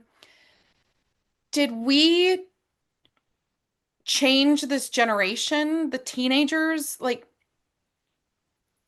it hurts me sometimes because I feel like I think that they truly think that this is their rebellion, that they're somehow rebelling against something by physically harming their own bodies. And they think that they're rebelling by getting hooked on injecting themselves with testosterone every week. And part of that stupidity that how this is so stupid is that in some ways, I sometimes wonder, was this a great distraction to keep the kids who sometimes are so good at fermenting and understanding rebellion? Did it did it drive them to self-harm instead of recognizing that I mean, in the last 20 years, I don't want this to be seen as offensive at all, but I almost feel like the environmental movement, the anarchist movement, all of these things were about deconstructing power and bringing us back. I don't think we've achieved anything. And instead, this next generation went, they didn't go to rebel in the way that I wanted them to rebel. I wanted them to still rebel against the giant pharmaceutical companies but instead they're rebelling by self-harming. But they're living in this culture that's created a fiction that they believe now that they are marginalized. They're a marginalized group. And in addition to the rebellious aspect, maybe that's feeding into some of the social contagion aspect is, and I think Corey pointed this out, this is being sold to these kids as their only pathway to authenticity. And kids are looking for authenticity. They're trying to figure out who they are. But it's the exact opposite of It authenticity. is, but they have nothing to compare it to. They're So kids. did we just like where are the rebellious teenagers who are I don't know. It just like hurts to know where we were at with these kind of movements to see where these kids are at now. I think at this point, the rebellious teenagers that we're seeing, the real rebellious teenagers, are the girls who are refusing to stand on a podium with a guy. Yeah. And the, I mean, the, this is another thing that as a lefty I can't say, but it's the Christian kids who are saying, no, I'm not going to use your pronouns. Hmm. And unfortunately, it always ends up. I'm so tired of. I was just watching a video today of some Irish guy. The cops came to his door because his son teaches at a school and refused to use the preferred pronouns or the demanded pronouns, and the father's giving this lecture to the cops about how my son has freedom of religion, and it's like I'm so tired. I mean, yeah, that's great that it's freedom of religion, but what about just freedom of speech? What about Freedom I to don't reality. freedom to reality? Yeah. I don't adhere. It's not because I'm a Christian, it's just because I don't adhere to your religion and your faith-based religion that you have a different soul in your anyway. So I think that there is that there is that resistance coming from the girls and women who were refusing to play volleyball against the teams with boys on them. And the reason I hesitated or stumbled on that sentence is that as a former athlete myself, um, it annoys me when non-athletes, I just have to get this out there. It annoys me when non-athletes call for the girl athletes not to compete because the girls only have, I know as an athlete, you only have a few years. And I would not ask them, as I used to be a coach too. I coached high jumping, and I would never have asked my athletes to not to boycott. I would have gotten myself as the coach kicked out of every meet. Yeah. It's the coach's job, the athletic director's job. It's their job to do this. And if the students want to do it on their own, that's great. But I, as not a participant, would never suggest, I would support them if they did boycott, but I would never suggest they boycott because they only Yeah, have because one they're shot. losing. Yeah, these girls are losing. I mean, you know, the volleyball teams that are not playing because they refuse to play against a boy, like especially in high school, especially if you're trying to get a college scholarship, you need to play every game and you need Yep. to be on your A game every single time. I mean, this is like the rest of their lives potentially. With the trajectory of the rest of their lives could be altered by not getting signed, by not getting that scholarship. And And it you is only important in have, every single situation, every single yeah, competition. That's why it's so frustrating when they're like, "Oh, it's just sports. Oh, it's not at a competitive level." Like high school, if you're going to go on to be an actual competitive athlete in college and beyond, it does start in high school. It starts in the little league in some places. right. So first there's that. Another thing I want to say is that part of the problem has to do with the whole society of the spectacle and how we have become so much more image based and so much more we forget what is real. I've seen studies that I don't know 20% or something of kids between the ages of 18 and 25 in Britain, if they were given a choice between losing a finger and losing their cell phone, they would lose a finger. Mm. And so what is real to us is these images. And we're told that what is that if you look like a woman, you are a woman, or you look like, you have this caricature. There is this, if you superficially resemble, like I have seen, as I'm sure you have, a lot of photos of the artificial, the the imitation genitals that have been either attached to women or cut into men. Yeah, I've seen And those. they don't, okay, first, let's pretend that it actually looked like it looked like what it's simulating. Let's pretend it did. Well, first off, it doesn't. Let's just get that out of the way. It doesn't look the same. But if it did, it still isn't the same thing. And we understood that. It was easier, I believe, to understand that in days before movies and then the internet, because we are increasingly confused as to what is real and what is not real. And um, we have an entire culture. This takes us back to the great chain of being, and that's why I mentioned that at the beginning, is that what we create up here and what doctors can create on a medical table is more important than what nature created. We value that more. So they're in an entire culture that is believing this, and then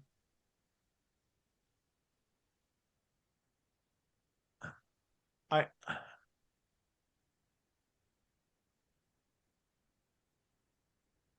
Yeah, and our entire culture I is superficial aesthetic. yeah, The entire culture. yes. Yeah. And then add to this that I find it such a there's a phrase that somebody taught me a long time ago that has meant a lot to me, which is toxic mimics, which is something that takes the form and perverts the content of the original. And there is so forget the toxic mimic thing for a second. So women struggled a lot to get bathrooms. And one reason that women struggled for bathrooms was so they could have a more robust public life Yeah. So they could because of actually sexual leave the home. assault. Yes. Yeah. They can leave the home. Okay. So they struggled very hard for that. And there was a resistance to this. The first women's bathrooms that were built were burned down by men. And then we all have seen, let's go to sports. We've all seen that famous picture of the woman running the Boston Marathon and the guy, the official, trying to grab her and pull her out of the race. And women struggled a lot for the right to have separate sports. And there was a cultural opposition to that. And that sort of failed. But now we didn't ever address the underlying misogyny. And so it has come back in a new form, which is we're going to destroy women's sports another way, or we're going to destroy women's bathrooms in another way. And also, you said that gay marriage had been achieved, and that's or same-sex marriage had been achieved, and a that's a milestone. That's an improvement, but there is still the underlying Homophobia. cultural homophobia, and those Yes. are going to those impulses are going to struggle to find a new way to come out. And then I want Yeah. to bring in another thing too, having to do with the self-harm and having to do with a lot of the other things. I think one of the reasons that the left has become so big on personal purity for the past 15, 20 years is because we have been a complete failure. We collectively have not stopped environmental degradation. We have not stopped the increase of power and money differential between the rich and the poor. So we failed on those Yes. issues. But there's Yes. this great line by Eric Fromm, which is he changed Descartes' "I think, therefore I am" to "I affect, therefore I am." We have a desperate need to be effective in the world. Well, if I can't affect real change in the world, this environmentally, well, if I can't affect real change in the world, at least I can take a shorter shower. At least I can drive 1 mile less. At least I can change this one thing in my, even though it doesn't, we all know it doesn't do anything on the Yes. big scale. Yes. Yes. And the same thing has happened elsewhere that if I can't really affect larger social change, at least I can get this comedian canceled. At least I can get this writer canceled. At least I can feel effective. I mean, it's kind of like the kid who's abused then abusing a smaller kid. We still and the way this ties to this self-harm is that okay, I'm going to go a different direction, but I'm going to tie it back, which is decades ago, I interviewed this guy, Luis Rodriguez, who wrote Gang Days in LA, La Vida Loca. And it was about how he was a gang member and he got out through the literature of revolution. And one of the questions I asked him is, why do so many gang kids stand on street corners shooting at mirror images themselves? And he said, it's because they're teenagers and teenagers want to die. They have to want to die, but nobody's telling them that this death is metaphorical and spiritual. That this death is the death of the child to become an adult.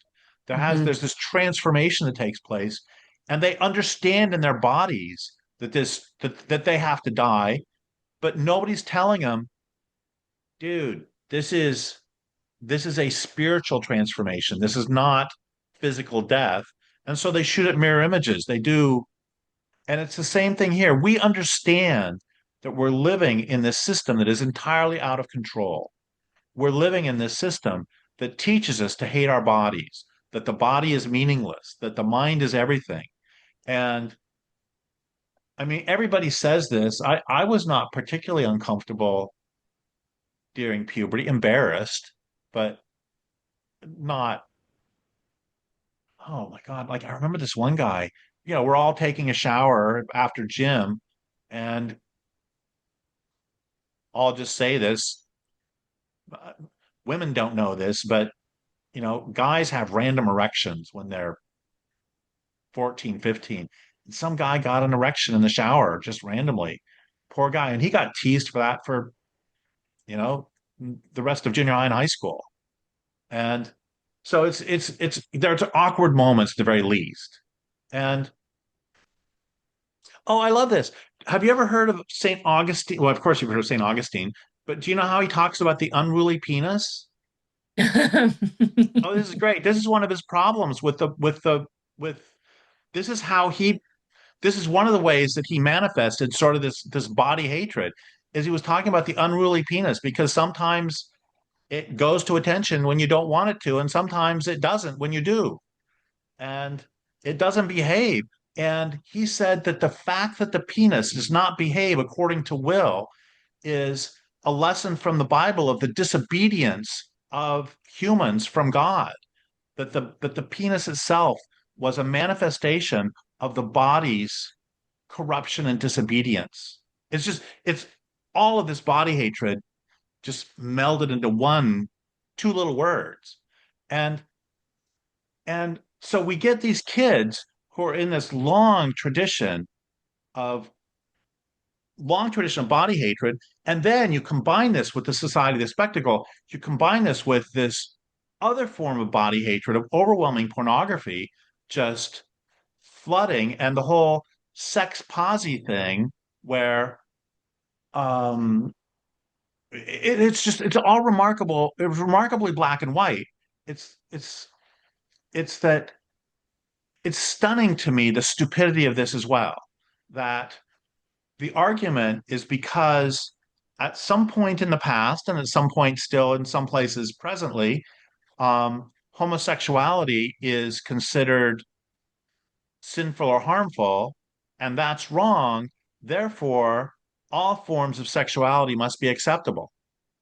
And like, sorry, I don't agree with that second step. It's like we get to have social discussions. I mean, this is how queer theory ends up Yeah. supporting pedophilia, which is just what we need to have is we need to have social discussions. I'm getting off topic, but we need to have social discussions about what we do and don't find personally and socially acceptable in terms of sexuality, just like everything else. But I want to get back to this that the kids are understanding on an embodied level that there is this tremendous body hatred in this culture that's manifesting both on the right and on the left and all through it in the society of the screen culture. um, there's a fundamental disrespect of physical space, like the fact that we're talking from four different places in the world is nuts. That is, I think, existentially. Oh, there's this line. I don't. Terry Tempest Williams said it to me, and she said somebody, maybe Wallace Stegner, I don't remember. Somebody else had said it to her that the soul can't travel any faster than you can walk. Mm. And when I travel, I always feel dislocated. It's the weirdest thing that, I'm near the Pacific Ocean and I get on a plane and 4 hours later, 6 hours later, I'm seeing the Atlantic Ocean. And that I find that I don't think we were meant for this. So the point is that we're embedded in this whole body hating matrix that's manifesting in a bunch of different ways.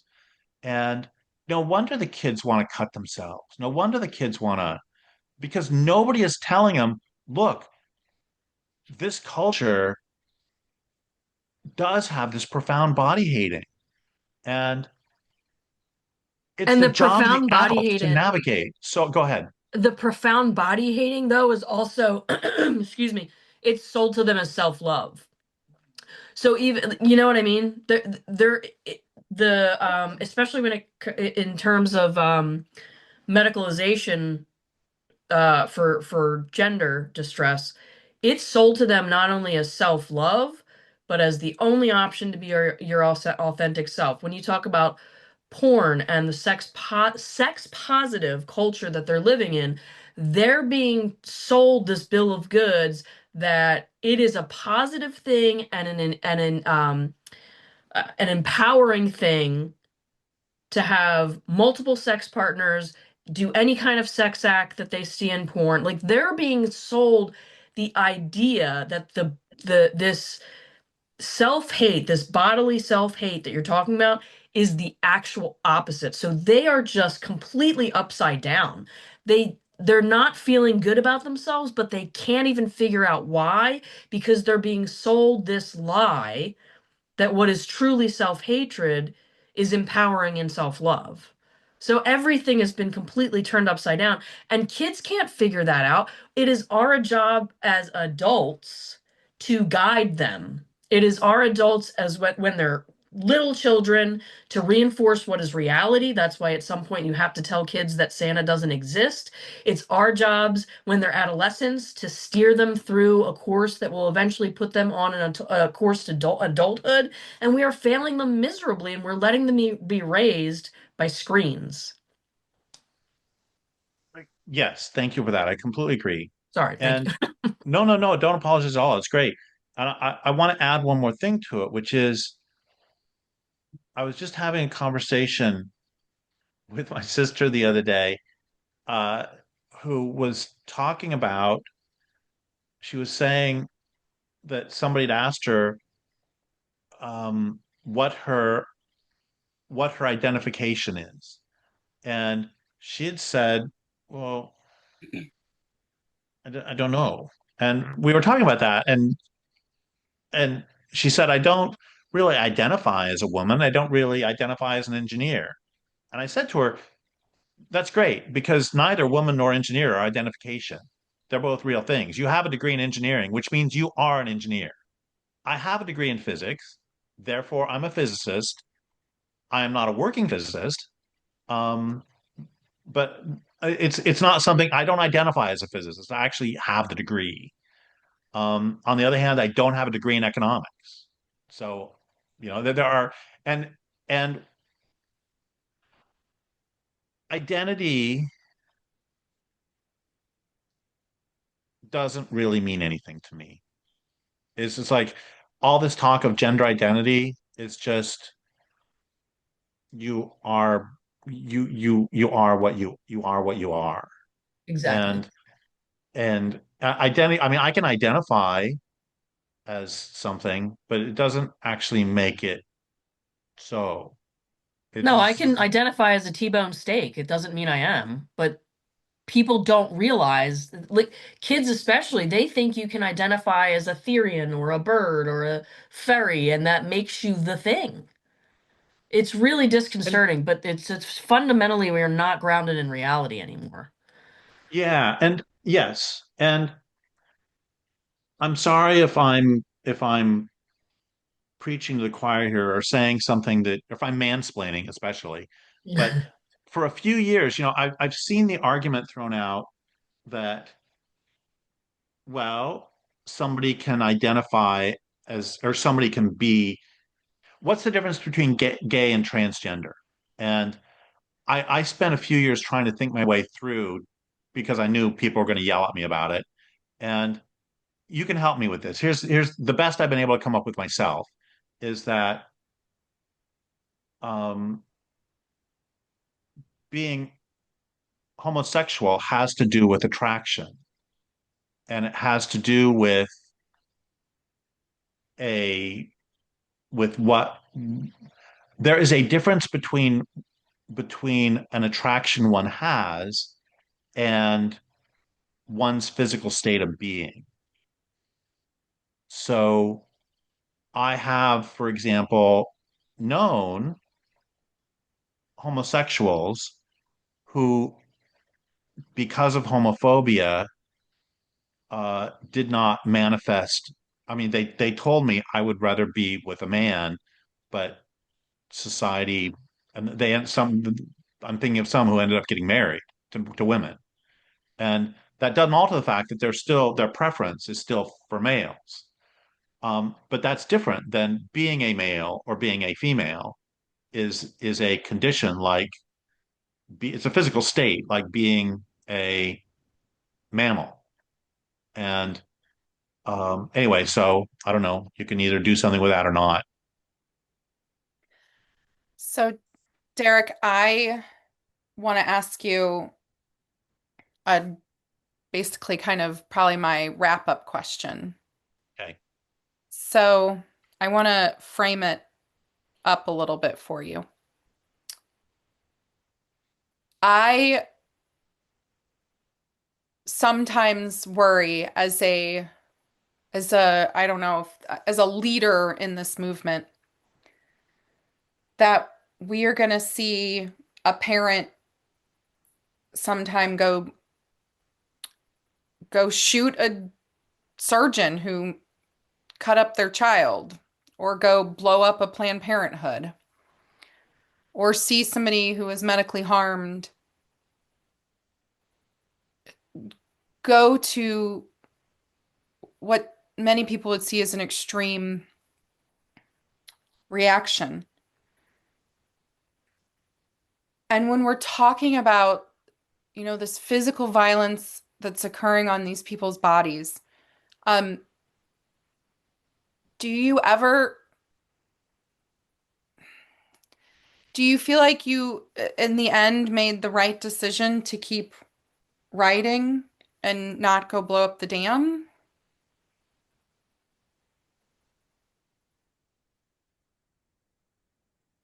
Well, the problem is that salmon are still going extinct. And at the same time, I want to, and by the way, I mean, we all know this. There have been some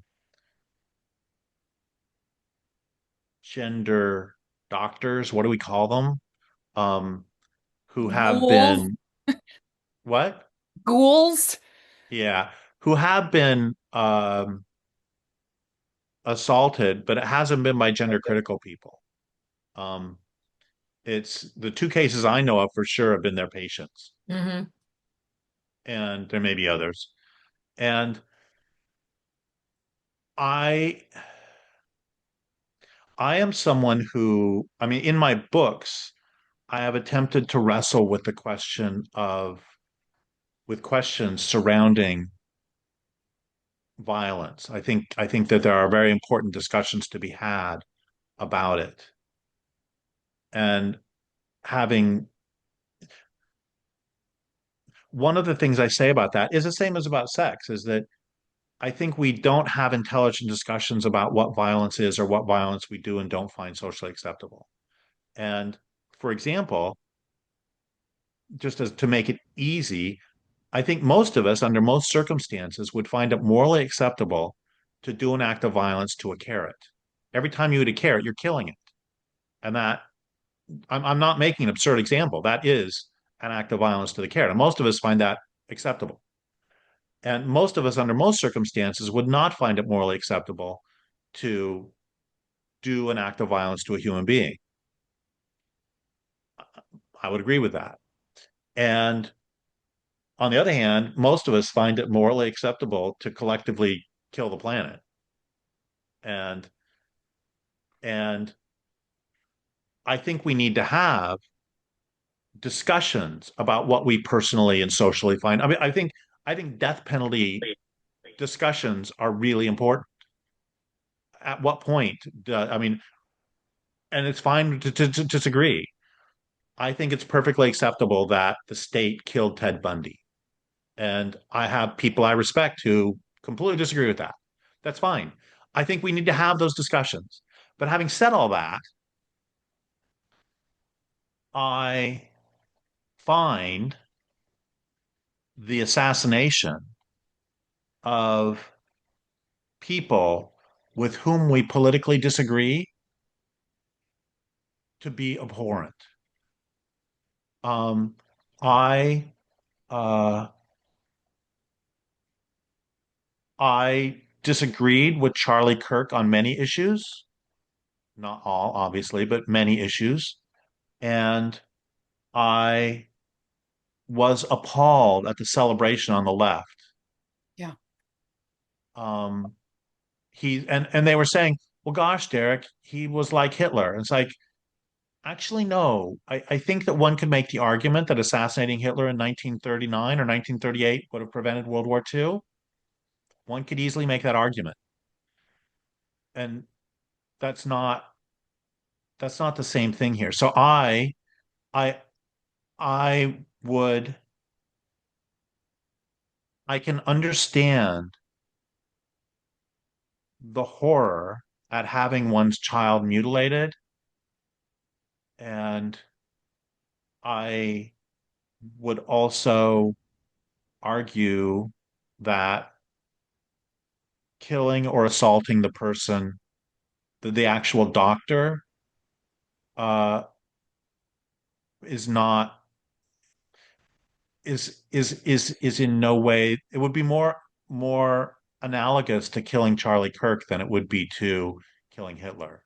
I don't think that, especially, okay, and so that's on moral and practical grounds. And in addition, I think, okay, let's just be honest. A lot of the a lot of the trans activists are behave very, very poorly. And what we need to learn from the civil rights movement, that the the Oh, black guys who sat at the yeah. counters, Yeah. they behaved perfectly, in a perfectly dignified fashion. And all they had to do was show the other side acting the way they did. Yeah. And they had to show that repeatedly. And that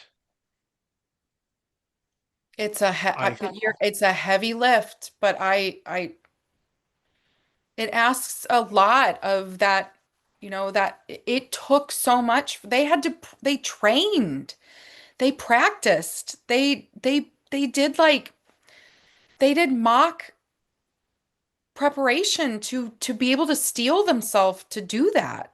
and and also, I mean, Lear Keith has been running those for gender critical women, doing the same sort of trainings. Um, and some of the women have ended up they've stood up and then they've ended up in the hospital because they were assaulted by the Trantifa. Um, and I think one of the reasons I think that this is, on a practical level, this is also a way to go, is that overwhelmingly people understand that this is all nuts. Okay. Mhm. And Yeah. we don't, we, Don't yes, need to resort. Yeah. I yeah, and that's part of the problem, is that even as late as 1944, when we go back to the Hitler example, even as late as 1944, the plotters against Hitler recognized that Hitler was still so popular, they were going to have to pretend that the SS killed him. And Hitler was still remarkably popular. There was, even when the German people are getting pounded by the British American Air Yeah. Forces and the Soviets are just, he was still popular. Yeah. And so this movement has a lot of institutional power, but it is, I think, remarkably fragile because everybody understands. I mean, all you have to do is see, oh, there's this great. So, as you know, I was a track person, I was a high jumper, and I love watching like 400-meter running. And they have a 4x400 mixed relay. And it's supposed to be this way. It's fair because it's two men and two women on each team. And there's a couple years ago, it's 3 or 4 years ago, there was the Poles, I think, had this huge advantage going into the final 400 meters. And the Poles had a woman running, and the United States had a guy running. And anybody who thinks it's fair should just watch this. She literally has 100 meters on him, and he catches up to her within about 200 meters. And she's almost, I know it's a cliche, but it's like she's standing still. And she is a world class runner. It's like everybody knows, or just watching a guy punch a woman in the boxing ring in the face. You just know this is, or for crying out loud, a guy going in and waving his penis around in a women's locker room. I mean, that's just, this is not a hard sell to the public to get us to recognize that this is nuts. This, I think, there is a decent chance that this issue is going to destroy the Democratic Party if they continue to hold on to it. I could be wrong. Um, People collectively never cease to surprise me with their insanity, but I, I, I, I think this is a losing issue. I think that the pro and I mean, how hard is it? Okay, so I have a question. What percentage of people, male or female, who have who I don't want to use the term bottom surgery, the men who have their penises and scrotums cut off, what's the rate of uh reasonable sexual satisfaction after? I've read a lot of accounts of it's of no orgasms. It's And probably 30 or 40%. 30 or 40% have orgasms or no orgasms. Well, forget orgasms because that's not the best criteria because if you can have them without a partner, that's a different check mark than having them with a partner. So the okay, let's just be more generic. This is something that is being done to people that will quite possibly reduce their sexual function. Correct. Okay. So if we can say that,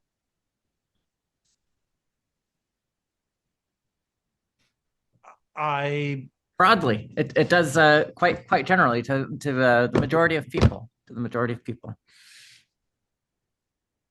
you know, I was within 2 days when I was 24 because of the Crohn's disease of they took out most of my colon, but I was within 2 days of having a surgery where they would have given me a Colostomy bag.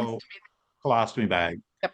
And I remember they sent someone in to reassure me about this, and they sent in like a 70-year-old woman who said, "No, I had one. It didn't really affect my sex life." And it's like, sorry to be ageist, but you're 70. Yeah. Um, I still have my entire, and that would not have affected my genitals, but I got to tell you, that still would have affected my sex life. And I don't think that somebody should mess with somebody's sex life unless their life is endangered. I don't think somebody should take a chance with messing with somebody's sex life. I mean, when we were mentioning inventions, nature's inventions, metabolism, photosynthesis, sex, sex is one of the most wonderful gifts that we get as living beings. And I just don't think it should be messed with. Derrick, we are going to have to wrap up for now, but I want to ask this. I would love to check in with you from time to time. I think we need more philosophical discussions.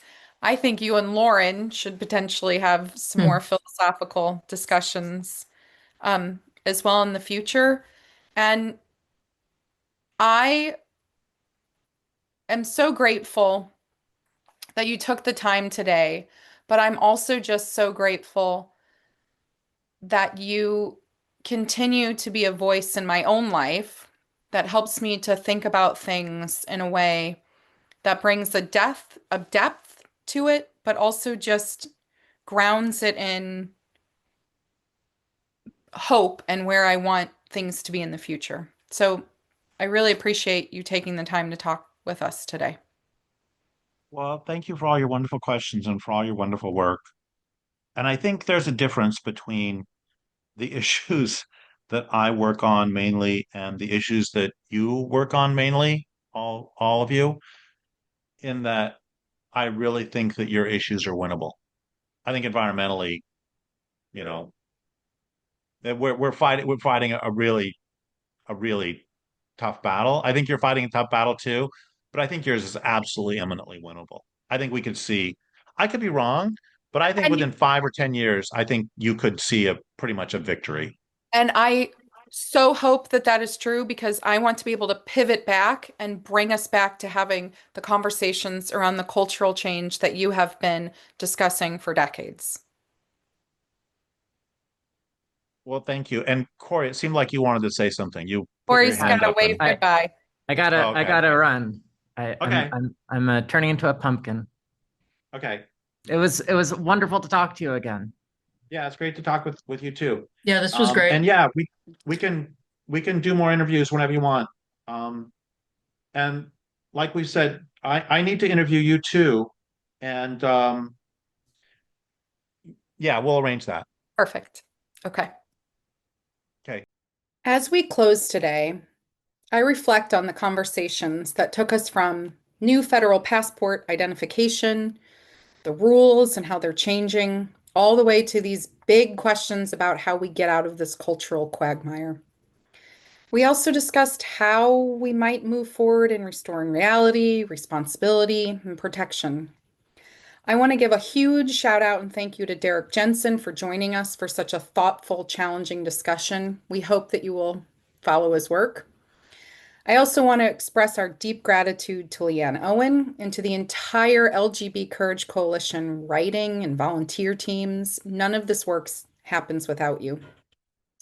We plan to always bring you this content for free, but if you believe in safeguarding children, defending LGB rights grounded in sex, and pushing institutions to follow evidence rather than ideology, your donations help grow this movement and also support getting great content.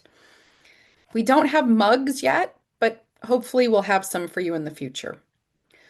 For those of you who want to also think about ways to stand with us in person, I'm going to continue to recommend that you save the date for January 13th on the steps of the US Supreme Court.